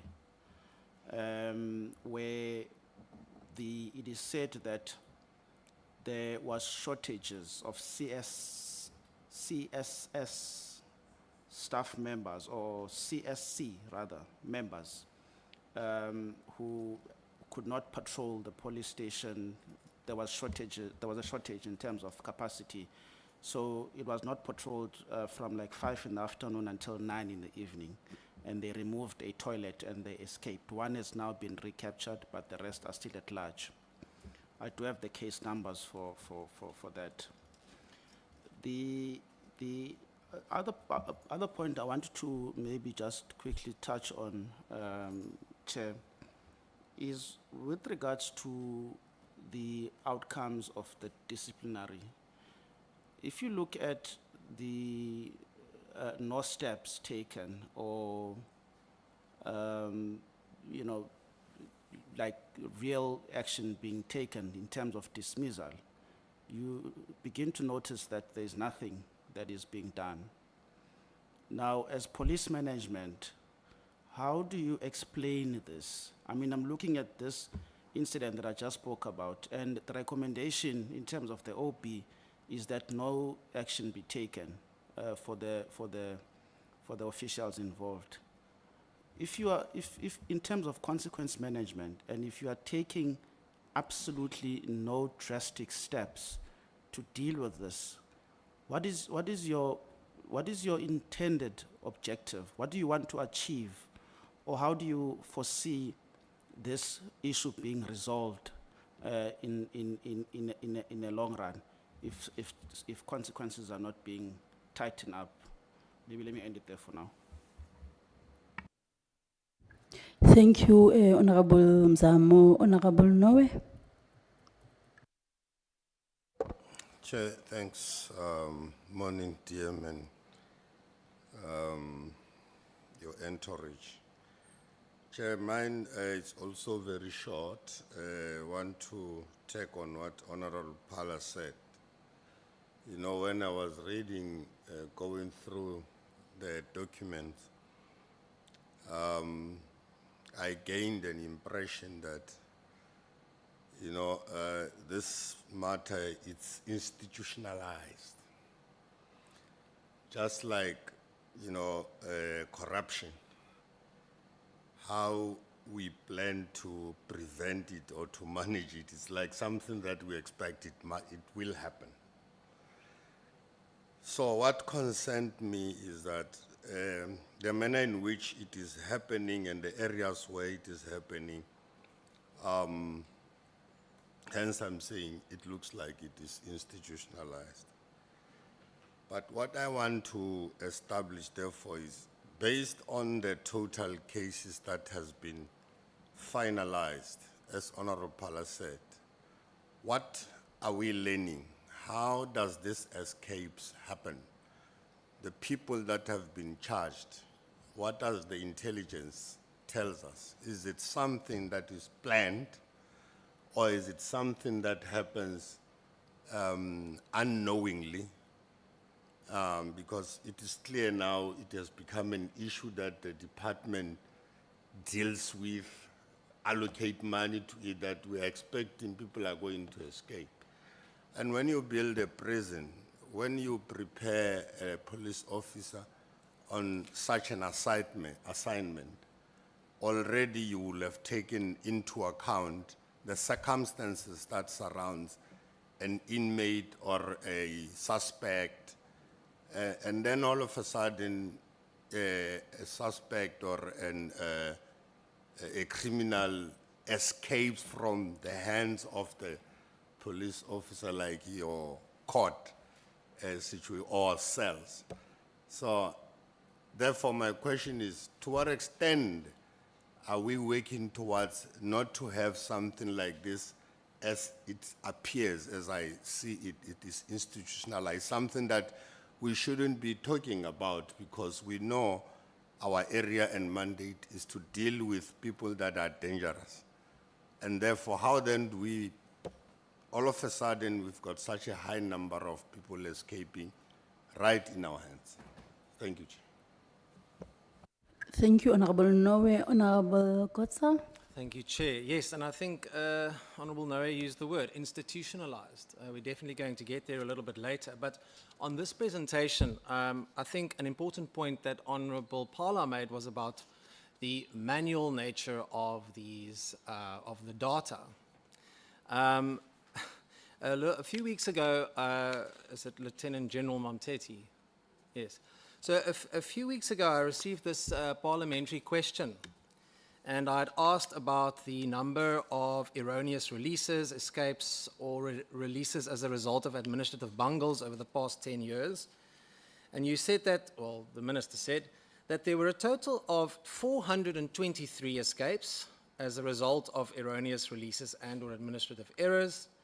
And then you said that 276 escapes occurred from courts and 147 from police stations. Now, I think perhaps something that we as the committee can also look at some stage is how remand detainees play a huge role, and also how our police officers who act as court orderlies have a very, very big task at hand. But then in that question, it says that a total of 251 escapees were rearrested or reapprehended, and a total of 148 escapees were circulated as wanted persons and J50s. Now, if I do the math, and math's not my thing, but I used a calculator, 24 of those escapes are unaccounted for. So I find it peculiar that you were actually able to give me all these numbers, but in a different subsection you say the requested details, because I'd asked for whether the people had been rearrested or reapprehended, you say the requested details are not system generated and are therefore not readily available. Now, if that means that 24 escapees are unaccounted for, apart from the other 100 and something that is still out there, then you have a much bigger problem when it comes to data management. And when we come to the second slide, again, I just want to say that one of the things that is omitted from the latest slides about the prevention action is to maintain an escape modus operandi database. That was in yesterday's slides, not in today's. So that is a serious concern that this committee must take cognizance of, and we need answers about that. Then, just on the slides, if we can just go back to the consequences, please. And in the meantime, I just want to raise certain questions that I got from the original slides. Colonel, your presentation claims that escape incidents have decreased over time, yet in the Western Cape alone, we saw multiple high-profile police custody escapes in a very short period of time. Now, how do you reconcile your national improvement with the lived reality of the people in this province every day and in other provinces? Is your reported decrease the result of fewer escapes, or, bearing in mind the stats I gave you earlier that does not add up, is it underreporting and classification of the classification of erroneous releases? Chairperson, I think the one thing we should look at there is to perhaps ask for independent verification of these numbers, because it seems that the SAPS is not at the moment capable of doing that. And we have a duty to ensure that our citizens and our communities are safe. Then the decline in rearrests within 24 hours, your presentation shows a decline, but I want to ask you, does this not suggest that SAPS is becoming less effective in responding to custody breaches? Because how many escapees remain at large nationally and in the Western Cape? If you can give us those solid figures. And lastly, Chair, command and control. Now, you state that every commander bears ultimate accountability. So the question then is, how many station commanders in the Western Cape have been disciplined or removed following the repeated escapes? And how many of these dismissals have been overturned? Because no, it's not this slide, it's the slide where that shows consequences. No, not that one, not that one. 12. So, the one thing, it says withdrawn, no steps, not guilty, no. The one thing that we don't see there is the amount of dismissals that were overturned by the various provincial police commissioners, because we all know that they have the authority to do so. So that's not reflected there. Then lastly, Chair, the presentation also says that preventing escapes is a strategic priority monitored monthly. So why then were there repeated failures in the Western Cape that were not detected and prevented earlier? Thank you. Thank you, Honorable Kotzel. Honorable Mukai. Oh, you are covered. No, thank you. You are very progressive. Honorable Gerik? I don't want to look non-progressive. Chairperson, let me first and foremost greet the colleagues from Province and from National, and let me thank you as the chairperson for being progressive by inviting the national management on this issue. The Western Cape is but a small fraction of what we see on a national level. Now, I have read somewhere that the escape from custody is a very serious offense, and it carries a sentence up to 10 years maximum in terms of the law. But the escape must first be determined whether it's the initial escape was a lawful escape. In other words, the initial escape was a lawful arrest. I would love the commissioners to speak to us in this regard, because sometimes people are being charged without being charged already. They are charged for escape, but they have not been charged for the crime at that stage. They run away from the police van and from police custody, and then they are charged. Does that not inflate the figures here? It's just a question for curiosity's sake. In other words, General Patekile, when somebody runs away from the police van, when he was locked in the police van, he runs away, he's now charged for escape, but he hasn't been charged on the initial account. That may inflate the figures here. Let us just understand this. Then, secondly, Chairperson, in terms of the slides, I'm worried that the finalization rate over the past 10 years is merely 27.9%. That's a very low finalization rate. In other words, what we want to understand is where did the other cases then fall, the 72.1%, where did it fall through the cracks? And what happened to those cases? Because 27.9% is a very, very, very low prosecution rate when it comes to the escapes of detainees. Then, Chairperson, the Department of Public Works is again in the spotlight here, as has been in the meeting just before this meeting. We've heard that the Brigadier complained about the dilapidated infrastructure, and that Public Works is not upgrading the infrastructure, and therefore makes it easier for people to escape, for detainees to escape. We also want to know that what is the attitude of Public Works when spoken to about these issues? What do they say? Do they have a budget for this? Are they working on it? Do they improve? Or what is the actual situation? Another point, Chairperson, through you, that I want to ask is in what level does corruption play a role here?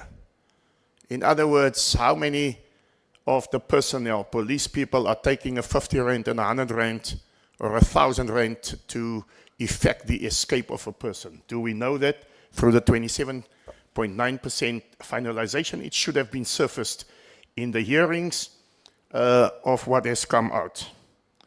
Chairperson, I also want to know that those who aid and abet escapees, in other words, where the police find those escapees, those people are aiding those escapees. Now, in terms of the law, this is totally illegal and it's criminal of nature. How many of those people that aid and abet escapees have been charged, apprehended, and brought before the courts? I don't see this here in the presentation.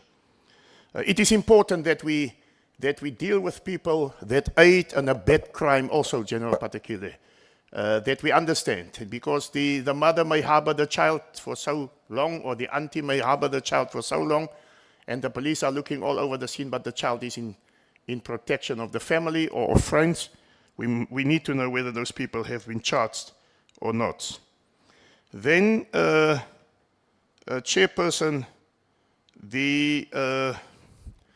what is, and this is lastly, what is a worrying factor is I want the police to express themselves on this issue, is the occupation rate at police stations, for instance.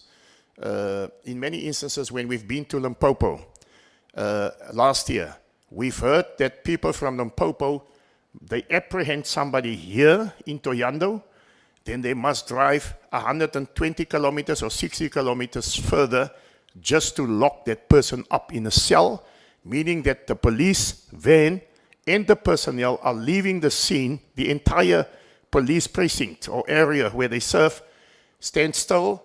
They must first go there, 3 hours away, and then come back.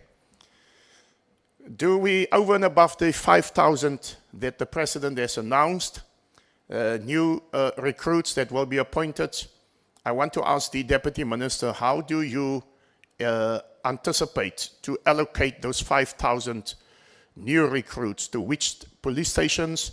Are you targeting critical police stations? Are you targeting rural areas as such? Or are you only concentrating on the metros or on the cities or on the civilized areas for that matter? Thank you very much indeed, Chair.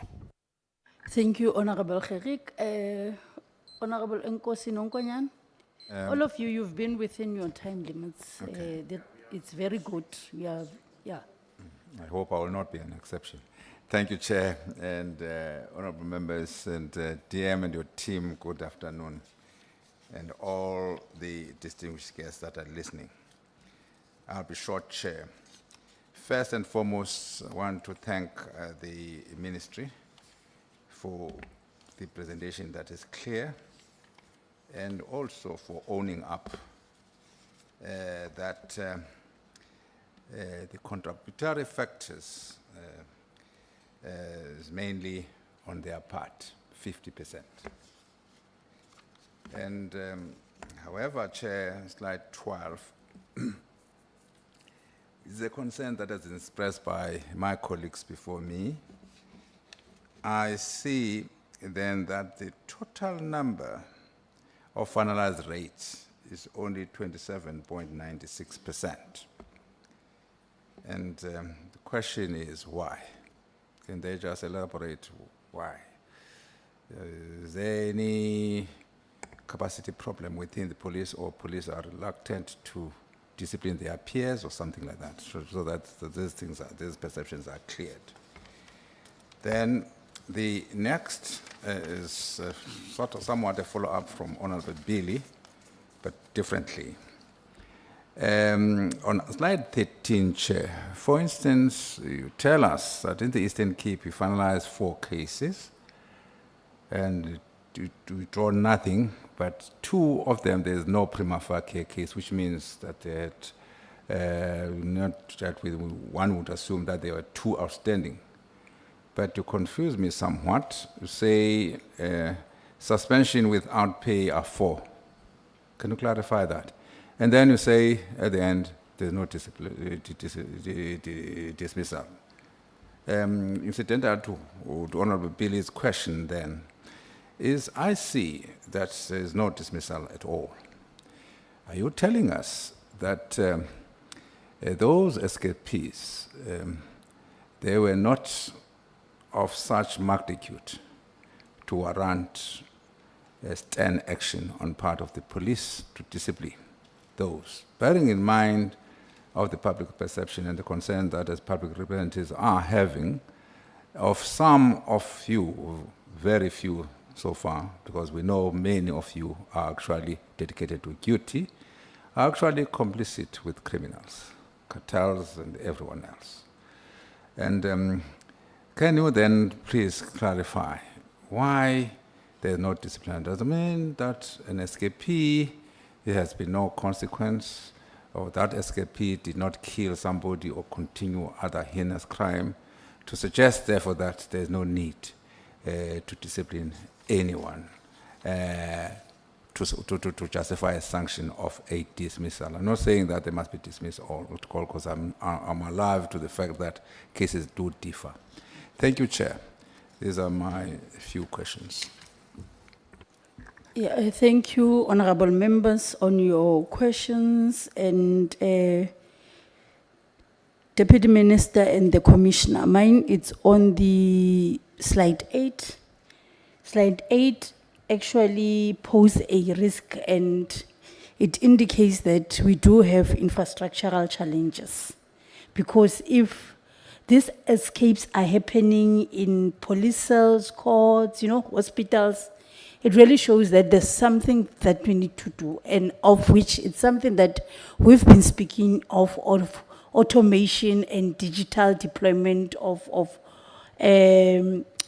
technologies like your body-worn cameras and stuff, because you can see this picture depicts that we have a challenge by SAPS members.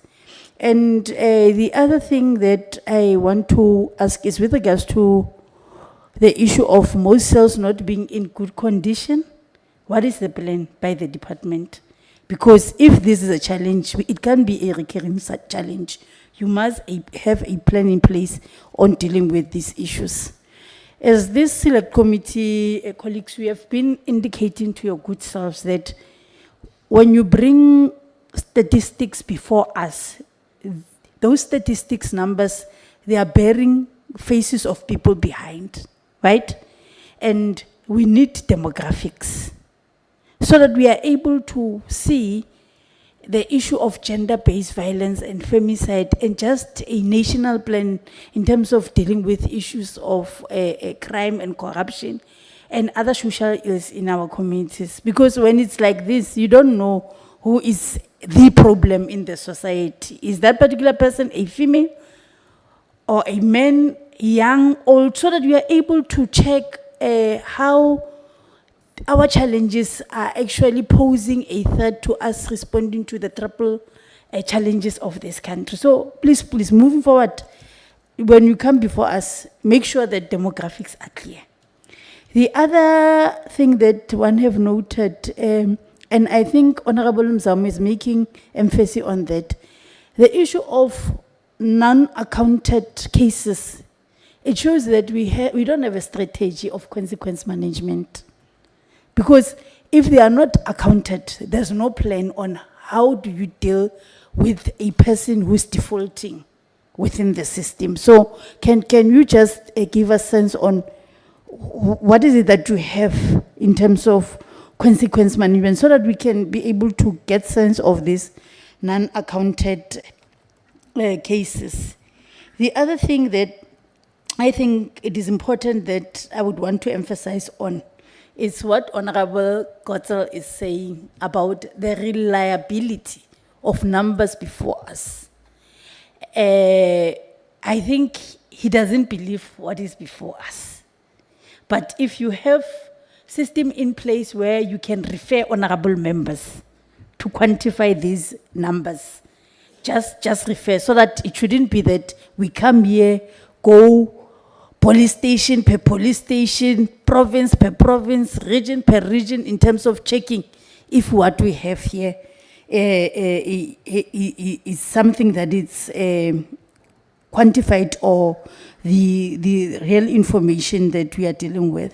As you were speaking, Honorable Gotzel, I think for us to get the essence of what we are dealing with before us as well, as we did with the previous meeting, for this one, we must call all Chapter 9 institutions that mostly some cases like these are referred to them in terms of follow-up, so that we are able to get sense what is their role in terms of enforcing the law and good governance.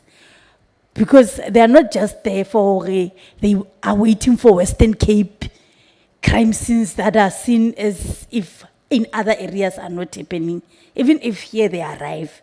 But we need Chapter 9 institutions to come and tell us the picture around their work with regards to safety of our communities, so that we are able to see if all these Chapter 9 institution, Deputy Minister, are fit for purpose now.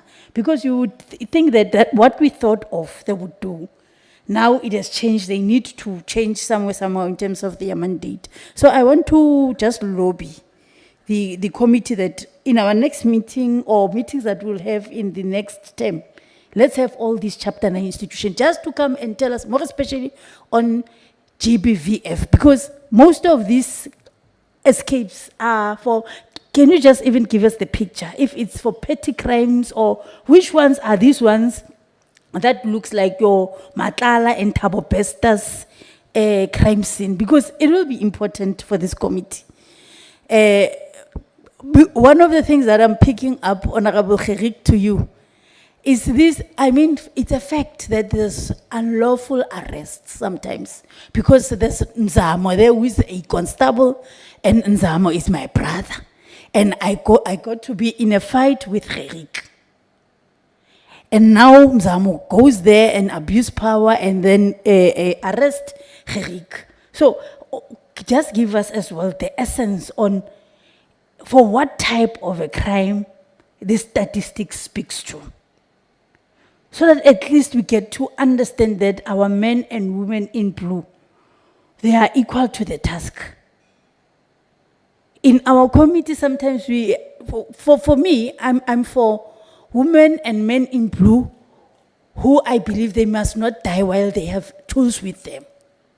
Me, as other members in this portfolio committee, they see it the other way around. But just give us the essence on the impact of these crimes, the release, the danger vis-a-vis the police. Do we have cases around those issues? Because other people, they don't just escape, hey, I'm free. They actually do something to the constable Billy, then they escape. So do you have such cases? If you have, if you can't give us now, can we have them in writing on issues that you feel that they need you to go back and get thorough information and accurate information? Indicate to our good selves that on this one, you are going to check for information, because there's, as much as we want our communities to be safe, our men and women in blue must be safe. Because as you leave your house, Honorable King, like me and myself, we go there with a purpose of working and serving. So with them, it is very difficult at some point. They go, they never come back. So if you have anything that you can give us as the committee around those issues relating to the escapes that you are speaking about, just give us and indicate if you have the information with your good selves. 224 members charged. If we were to calculate, Honorable Gerik, the whole number, not zooming only on Western Cape, if we were to calculate per these provinces, that we have a problem. We have a serious problem. We don't want to open this select committee as if it's an ad hoc commission. But as you said, let's get sense where this report indicates that there's fraud, there's bribery, there's corruption. So that when the commissioner, particularly, when you decide to call a press brief, we must be able to say we asked you in that meeting. So let's just get sense as well around that to say, on these cases, how many were of those unethical conduct in terms of the good practice of policing and making sure that our communities are safer. So that's my questions, and yeah, I was within my time limit. Okay, I can see, Honorable, we are still on Valentine's month, so I can just give you to speak. Thank you very much, Chair.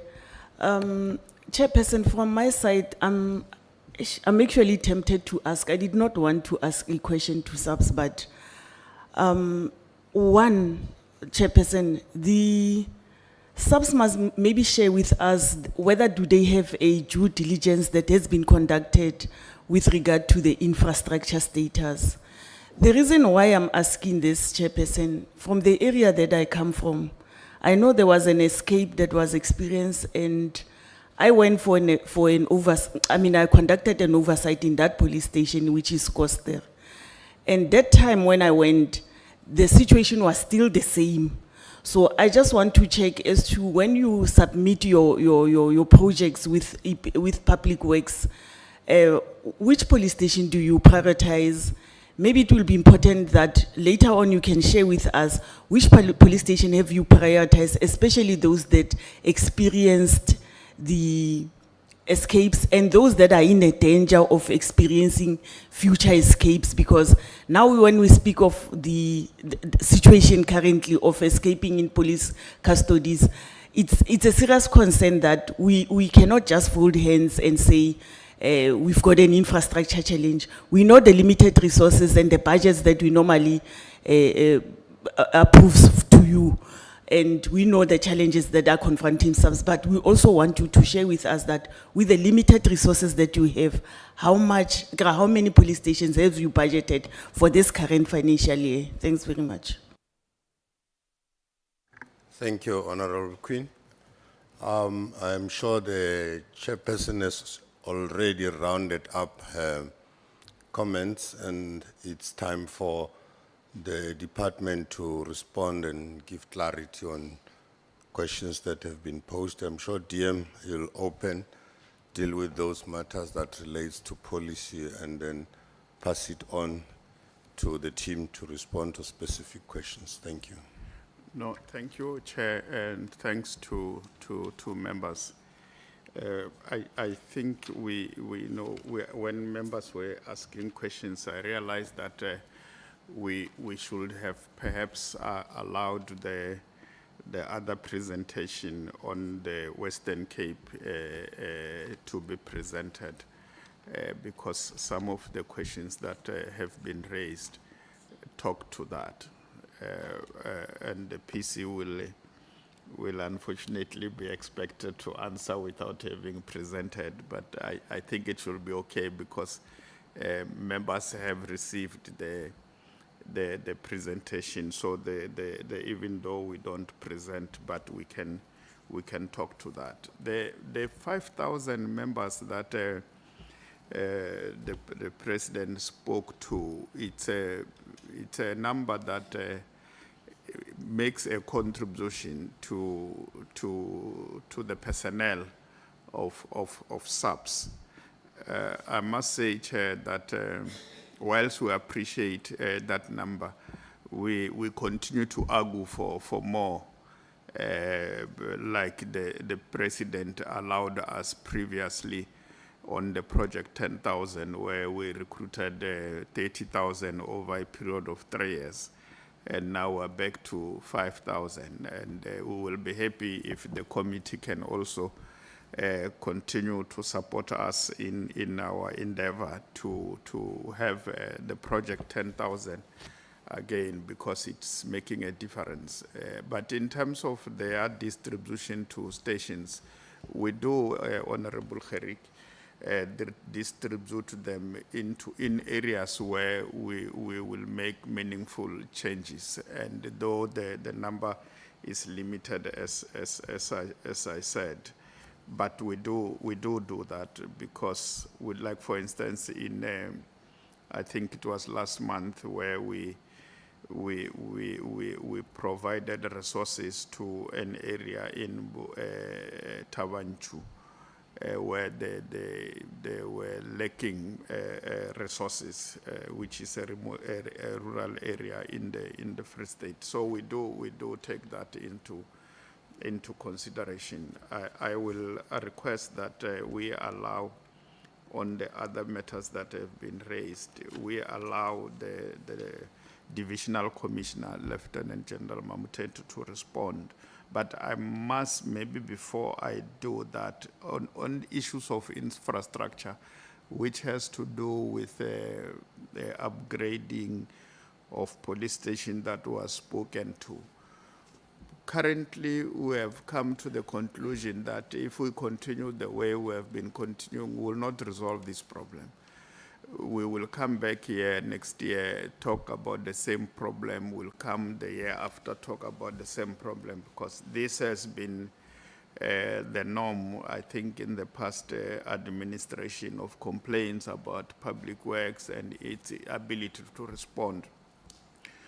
Our attitude is that we must think outside the box and look at various options, and the government currently is leaning towards that direction of roping in private sector to assist us in dealing with the challenges that we are confronted with around police stations, around rehabilitation, not only of police station, but also living quarters of police officers that needs to be maintained and upgraded.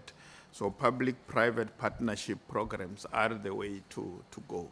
And as a ministry, we are fully aligned to that. And I know we have been interacting with the administration through supply chain. They are also leaning towards that direction, that we must go the public-private partnership where the private sector can come into this space and assist us to deal with infrastructure challenges. In that way, I'm confident, Chair, that we will respond to the challenges. Through you, Chair, we allow General Mamutete and General Patekile to interchangeably deal with the other questions.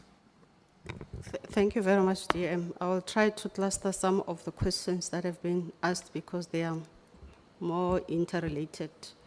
I think the DM has already spoken about the infrastructure. Infrastructure is a challenge for us. And it's not only a challenge in terms of the condition, but it's also a challenge for us because when the members, where there is no police station, as the Honorable Kharik has indicated, they have to travel more hours to a specific police station just to detain those people. But in the meantime, it also creates a risk for us because during the process, during that time of traveling, anything can happen in terms of the escape. So it's really a problem for us, and is one area that we are depending on public works. We have a plan, 5-year plan on the building of the police stations. They have been to many of the portfolio committees. It seems like we are not winning in that space. But from our side, we have allocated a budget for the police stations to be able to deal with the smaller maintenance. But with the police cells, it definitely needs the DPW, which is actually a problem for us. So with the prioritized plan, we'll see what will happen. Unfortunately, I don't have a list of what has been prioritized from the supply chain management. The issue of the technology, as we have been talking about the system. Yes, the system, we have ICDMS, we have the case system. When the case is registered on the system as escape, we are able to generate that cases from the ICDMs to indicate how many cases have been reported. But if you have to go and zoom in terms of identify what are the causes, whether there was corruption, whether there was negligence, then we rely on the reports that we get in from the provinces. Because then it will mean that we have to do an A1 statement, go back and read all the statement and check whether there was a corruption or whether there was a negligence. But over and above that, in those cases, we rely again on the criminal processes because that will be able to prove whether there was corruption or whether there was negligence in the departmental hearing. So those are the issues that we are trying by all means to close by the analysis of the database that we are having. Unfortunately, the database, as I've been indicating, is a manual one that we can only be able to extract it from the provinces where we're saying on continuous basis every month when there is an escape, please send a report, tell us exactly what is happening. But sometimes it doesn't have all the details because those details, we can only get those details during the investigations. In terms of the technology, we have partnered with the business sector. And one area that we have identified is around the fingerprint. That because we don't have sort of a system that we can be able to link immediately those people on the scene. Like if a person is coming at the CSC, he has been detained.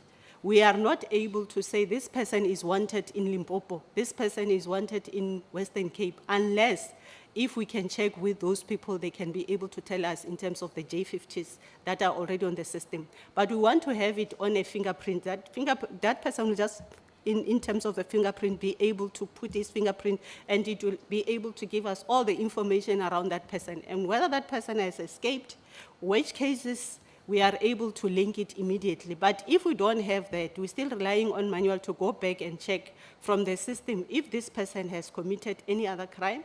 So we have to check on continuous basis. If we are talking on the ICDM as we're talking about how many cases, that's the other area that we are working on. But I must confess that on the other side, we are working on the detention management system that we have already piloted around, I think it's about 96 stations, where we're going to have a system where the members will be, I mean, the detainees will be able to be captured immediately on the system, because now the detainees are detained manually. So if I ask how many detainees you are having at a specific police station, they have to go back and check all the registers that they are having, which is actually sometimes the issue where we miss some of the documents or some of the information on the numbers in terms of what the calculations that we have given to the committee. The cases in terms of the accountability, non-accounted, I think is on slide 12. If you go on slide 12, there's 224 members that have been charged. And out of those 224, there's 118 cases that were registered or on hand. And the 33 were finalized. 85 is the 71% that is still under investigation, that still has to be processed and finalized. So there is a monitoring on that one. I can also confirm that we also engaged with HRM. They are having a meeting now to deal with the issues of disciplinary, because disciplinary is actually a challenge within the organization. But on the other side is because we have also identified that maybe the fact that we are utilizing the same people within the organization to investigate each other, hence we don't have successes. So we have approved the structure where we are going to have disciplinary units. People will just focus on the disciplinary. They don't have to carry dockets, they don't have to do any other thing but to do disciplinary. So in that one, I think we can be able to make an impact. You'll help me if I've missed something. The demographics, we have taken note of the comment. We'll make sure that we give the demographics in the next presentation or the inputs as requested in writing. We also have allocated money for the CCTV cameras. But because of the infrastructure itself, even if you have the CCTV cameras, sometimes it doesn't help, because at the end of the day, you don't know where to put them. Like if you have the infrastructure where you have temporary structures, you can't put that one, it's not gonna help. The contributing factors, yes, negligence is one of them that we have identified through the reports that we have received. To an extent, corruption and collusion, especially when we're talking about the escapes from court. Hence, we're saying we have developed the anti-corruption plan from the department, and we are giving it a focused attention in that regard. But however, when you have an escape case, it's not easily, you can only get those factors if you do the investigation. If the case is registered, it's difficult to just identify that there was corruption, but during the investigation, and the investigation in terms of disciplinary, you are able to identify and be able to include corruption in that regard. The charges of the members, the escapees, whether they have been linked or they are related to which high-profile cases, I think that is another thing that I was saying. If we have a system to be able to link those, it will be easy for us. So if you have to link the escapees with the different charges, then we have to go back and check again.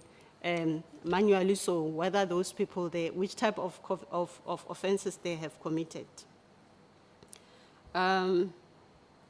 What plans are we having to eradicate? I think we have spoken to the issues of CCTV, which is technology, but again, the infrastructure, although the infrastructure is not from our side, we're depending mostly on DPW.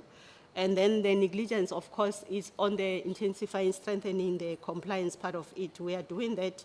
It's just that on the other side, the investigation part of it is where we have also to tighten up. But of course, the shortage of personnel is one area that is a problem for us. The issues of the disciplinary, how we deal with it, I've spoken to it. The KZN issue, I think we'll get the report around what happened and be able to respond appropriately so. But if it's again the issue of shortage of personnel, it's all over. We know that there is a shortage of personnel, but over above the issue of shortage of personnel, we are saying police officers must always be vigilant. We cannot just rely on shortage of personnel and we say, no, people must escape. We'll check on it and check whether there was also a negligent part of it on the other side. The wrongful release from the court, mostly is negligent. It's negligent, as I've indicated, in collusion, and people are not adhering to the procedure, to the standing orders and national instructions. Hence, we have those people that have been charged in that regard. The maintenance, Honorable Court, I think we will have to go back and check in terms of the figures that we have given you. But we are maintaining a database, as I've indicated, but it's unfortunate it's a manual one. The database on the modus operandi. We gather reports from the provinces, they indicate to us what happened in relation to the escapes. Then we put that one on our database. Hence, it's assisting us to be able to develop a plan, identify whether there was negligence, whether we have to improve our standing order operations, whether we have to intensify our training. The dismissal, I think there were members that were dismissed, but I think it talks again to the same slide. Let me open, where it was saying the Eastern Cape, the figures of dismissal, it's more than what we were saying, the number of cases that have been finalized. On the breakdown in terms of slide number 14, we're talking about members, not the cases. In one case, you might have 4 members that have been charged. So that's the reason why you will have 4 that has been dismissed. It might be that those 4 were related to one case, hence they were dismissed. I'm not sure if I missed some of the questions, but you will help me, colleagues. General, you will help me, and Brigadier. Thank you, Chair. Thank you, Lieutenant General. One thing I am learning, subs, when you respond to us, hey, you like taking your time. And as members of parliament, we work within a specific time frame that we must end the meeting. But we are very happy about your comprehensive responses.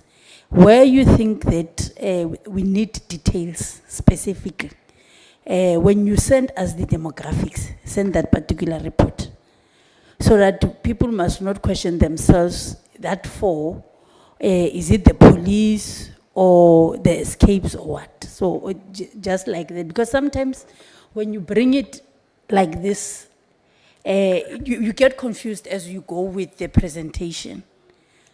You see, so if you speak about Gauteng, if there's a slide that's unpack Gauteng with all the factors that you bring as the presentation, it will be easy to follow through. KZN and so on, because now you don't go paging and missing the numbers, whether it's offenders, the police, or whoever. So just in future, those are the things that we think that refine them as you do presentation to us as the select committee. Commissioner Patekile and your colleagues, please note that you only have 3 minutes to respond to what you think that she has left out in terms of the clarity-seeking questions and things that you want to tell us that you would submit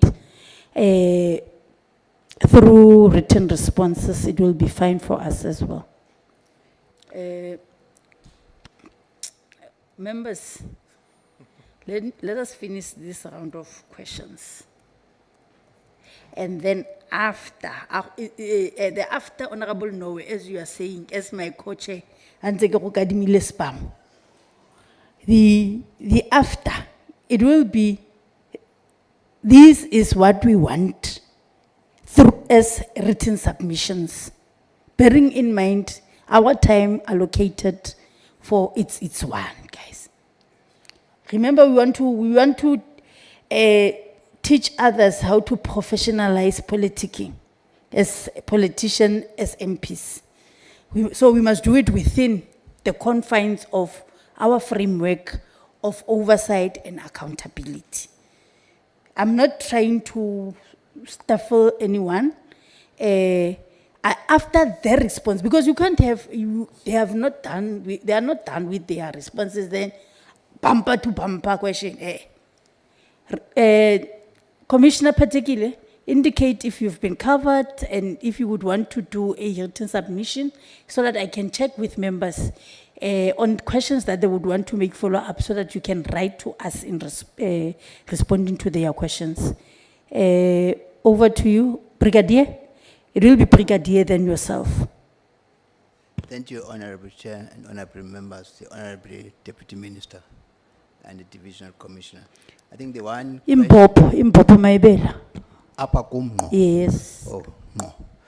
The bully seke kwinkosi yam Honorable Chief Nunkonyana. Nkosi yam le phaz lalini. Takas.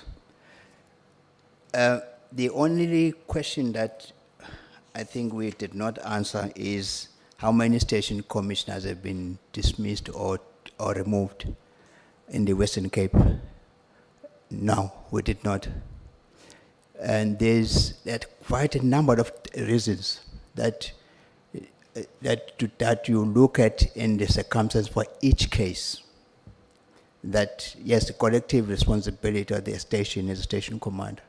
But where the things are happening, yes, there is negligence somewhere, which some would be, if I'm given an opportunity to present what we see as a problem. Thank you, Honorable Chair.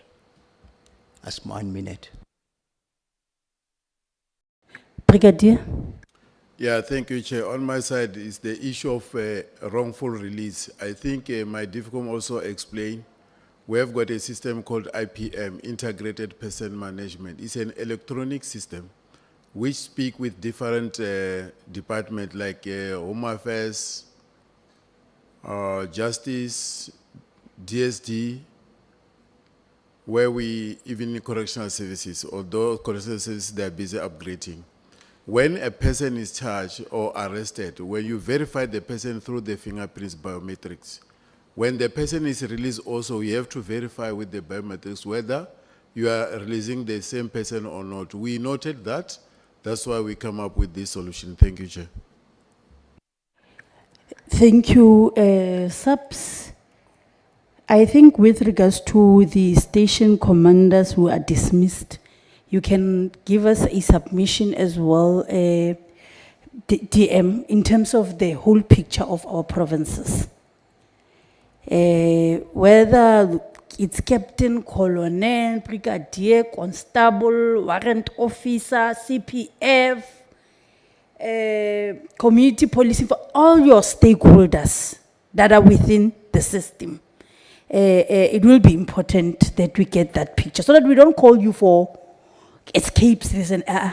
Give us those in detail so that we know that we close the chapter while monitoring the issues of escapes, because there's many topical issues that we would want to focus on, not to follow the media, but deal with real realities of our people.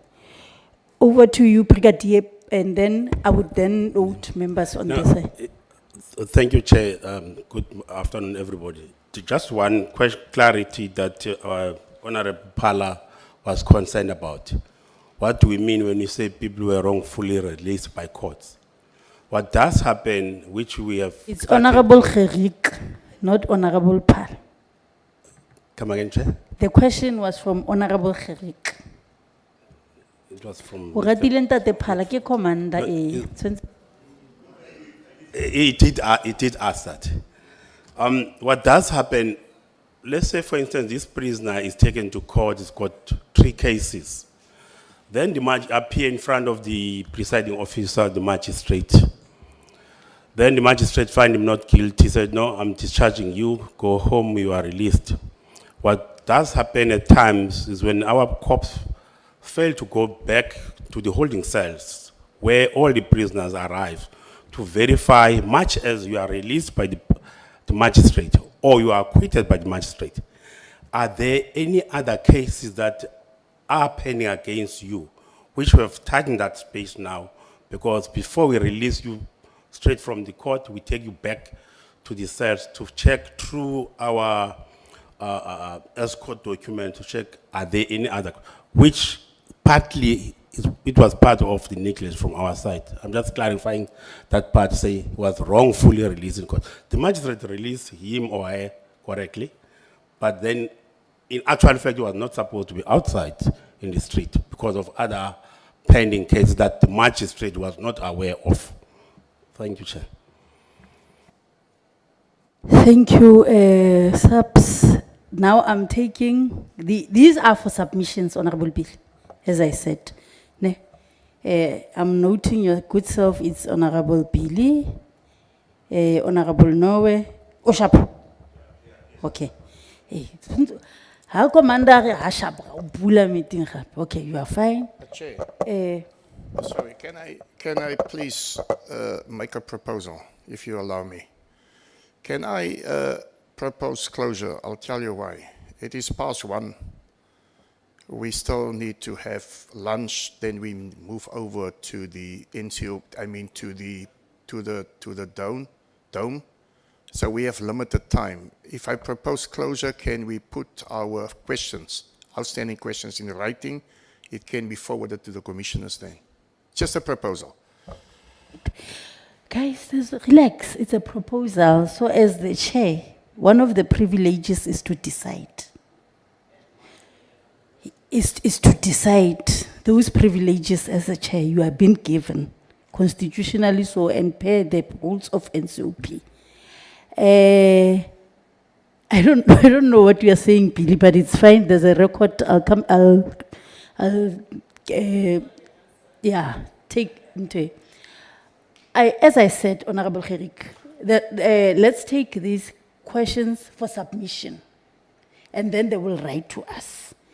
The reason why I said that is because of we are live, and people have interest on what is happening with regards to the topical issues that we've been dealing with. Hence, I'm saying, yes, we don't want to be calling subs again for escapes. We must be speaking on other issues, knowing that we are monitoring what they said to us. So I've noted only Honorable Billy and Honorable Noe and Honorable Kotzel for submission. And my decision to alleviate that fear of that we know we are late and not, I will defer 2 items that were supposed to come after this session for virtual meeting, because it's adoption of only 2 reports. Agreed, members? Okay. That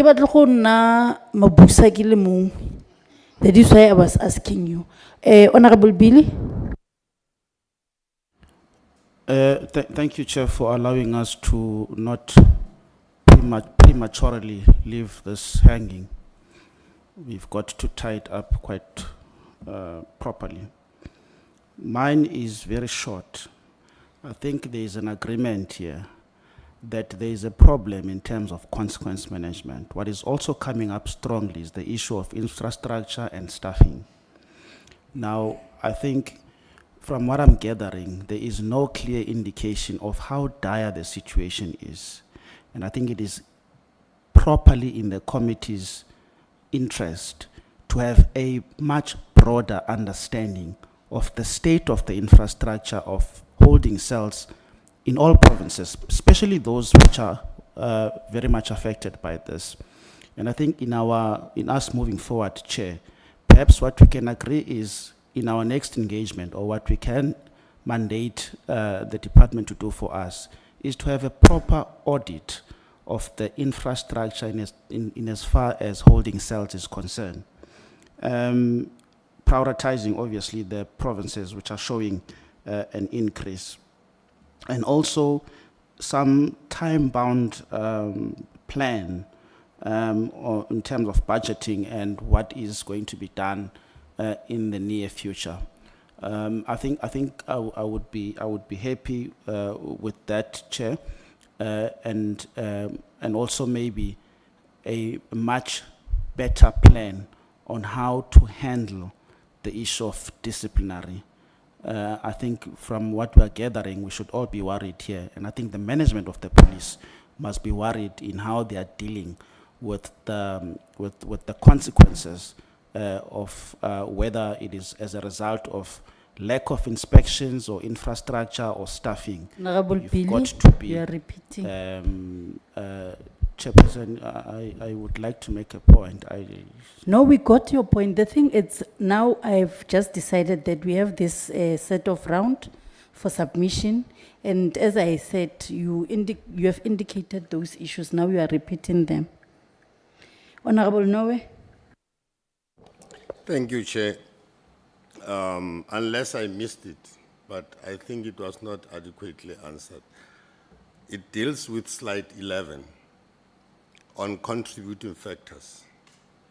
You have got members that have been charged, and my question was, what is the feedback, the contributing factor of human nature of people that have been charged? Because under the slide, you are not covering how are members contributing to the escapes. You only cover the facilities. And then the figures on slide 12, Chair, I tried to listen to what Lieutenant was saying, but if you look at the figures, the manner in which I calculated those numbers, they don't match. I don't know what is the reason to that. Maybe it will be covered. Like if you see Northern Cape, it's 4101, there's 3 missing. And then if you look at number 1, 68, 37, 5, 32, if you add up 37, 5, 32, it doesn't give you 68. 37, 32, it gives you 69. You minus 5, it gives you another figure. So I did some also, but I think those figures, somehow they need to be reworked so that they give a proper clarity what is being conveyed here. Thank you.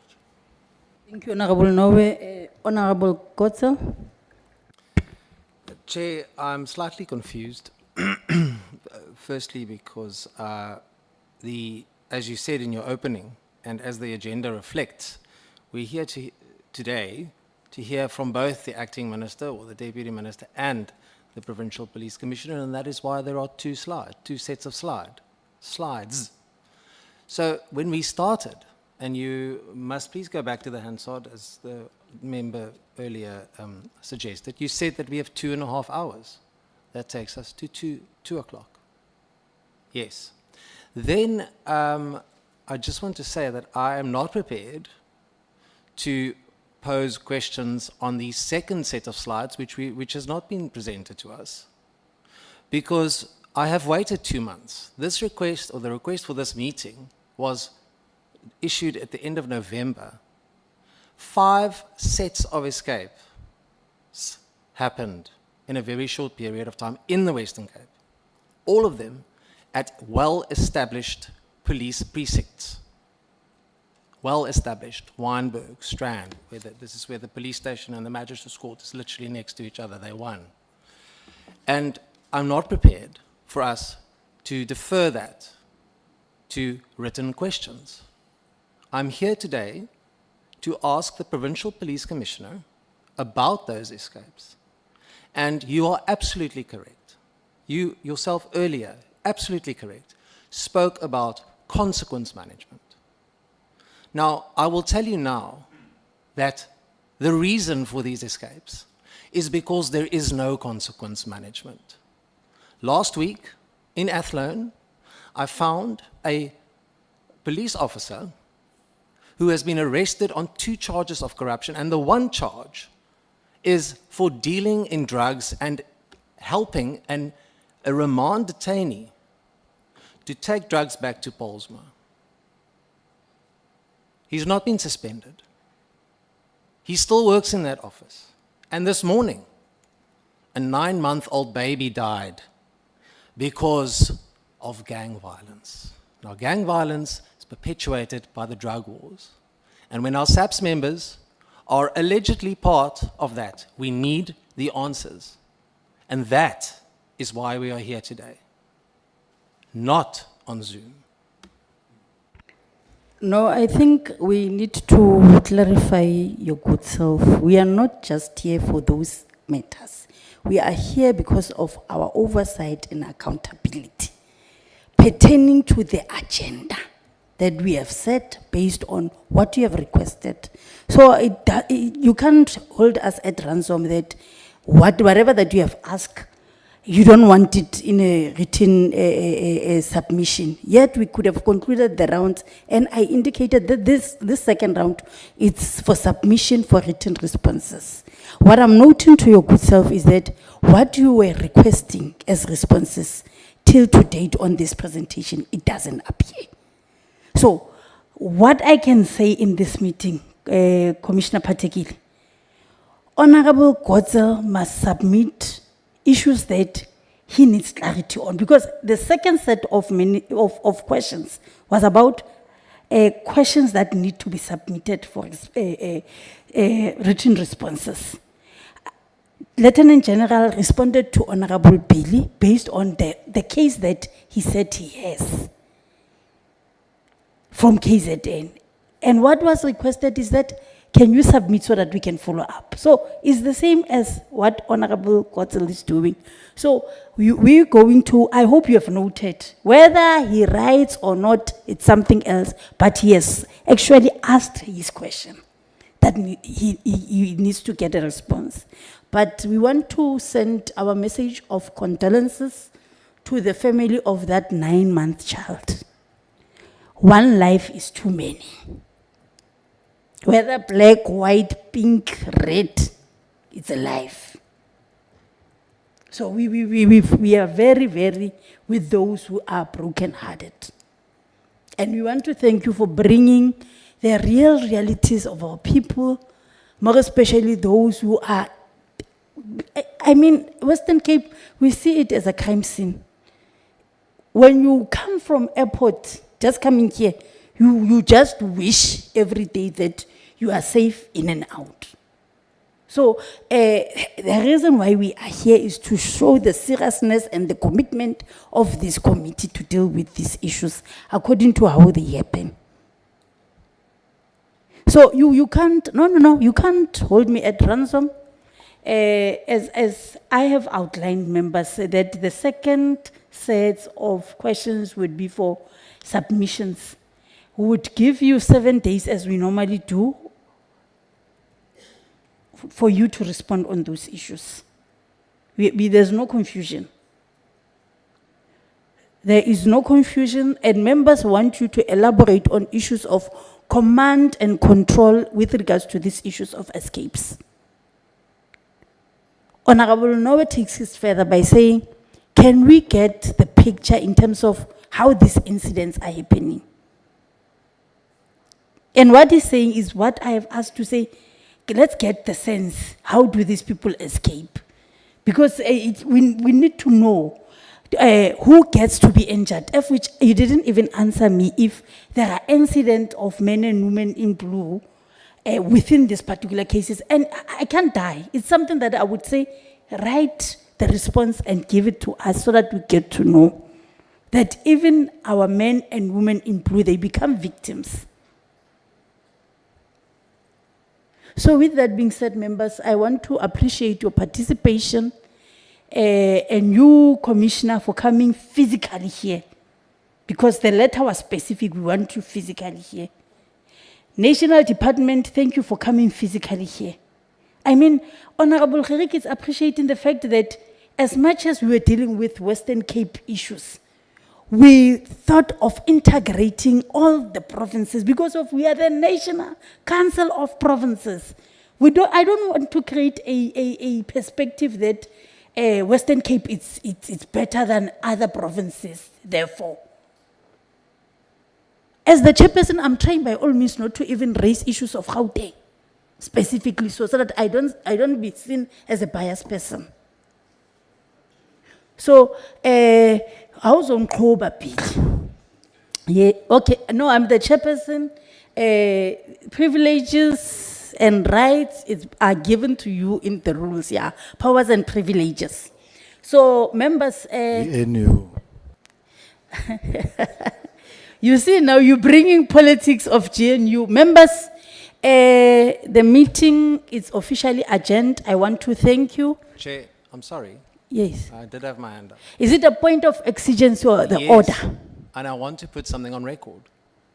I want to put on record Do that so. this select committee today chose to have lunch over discussing serious problems in the Western Cape. And you yourself had said that when you get off the aeroplane and you come from the airport, the Western Cape is a crime scene. We have the Western Cape Provincial Police Commissioner, Lieutenant General Tembesile Patekile here today, and he said one sentence. But you can't then question. Order, Chairperson. Yeah. Point of order.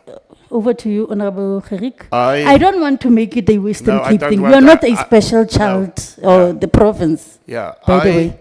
I have proposed that the time is against us because we normally work on a set schedule whereby we conclude our meetings at 1 o'clock.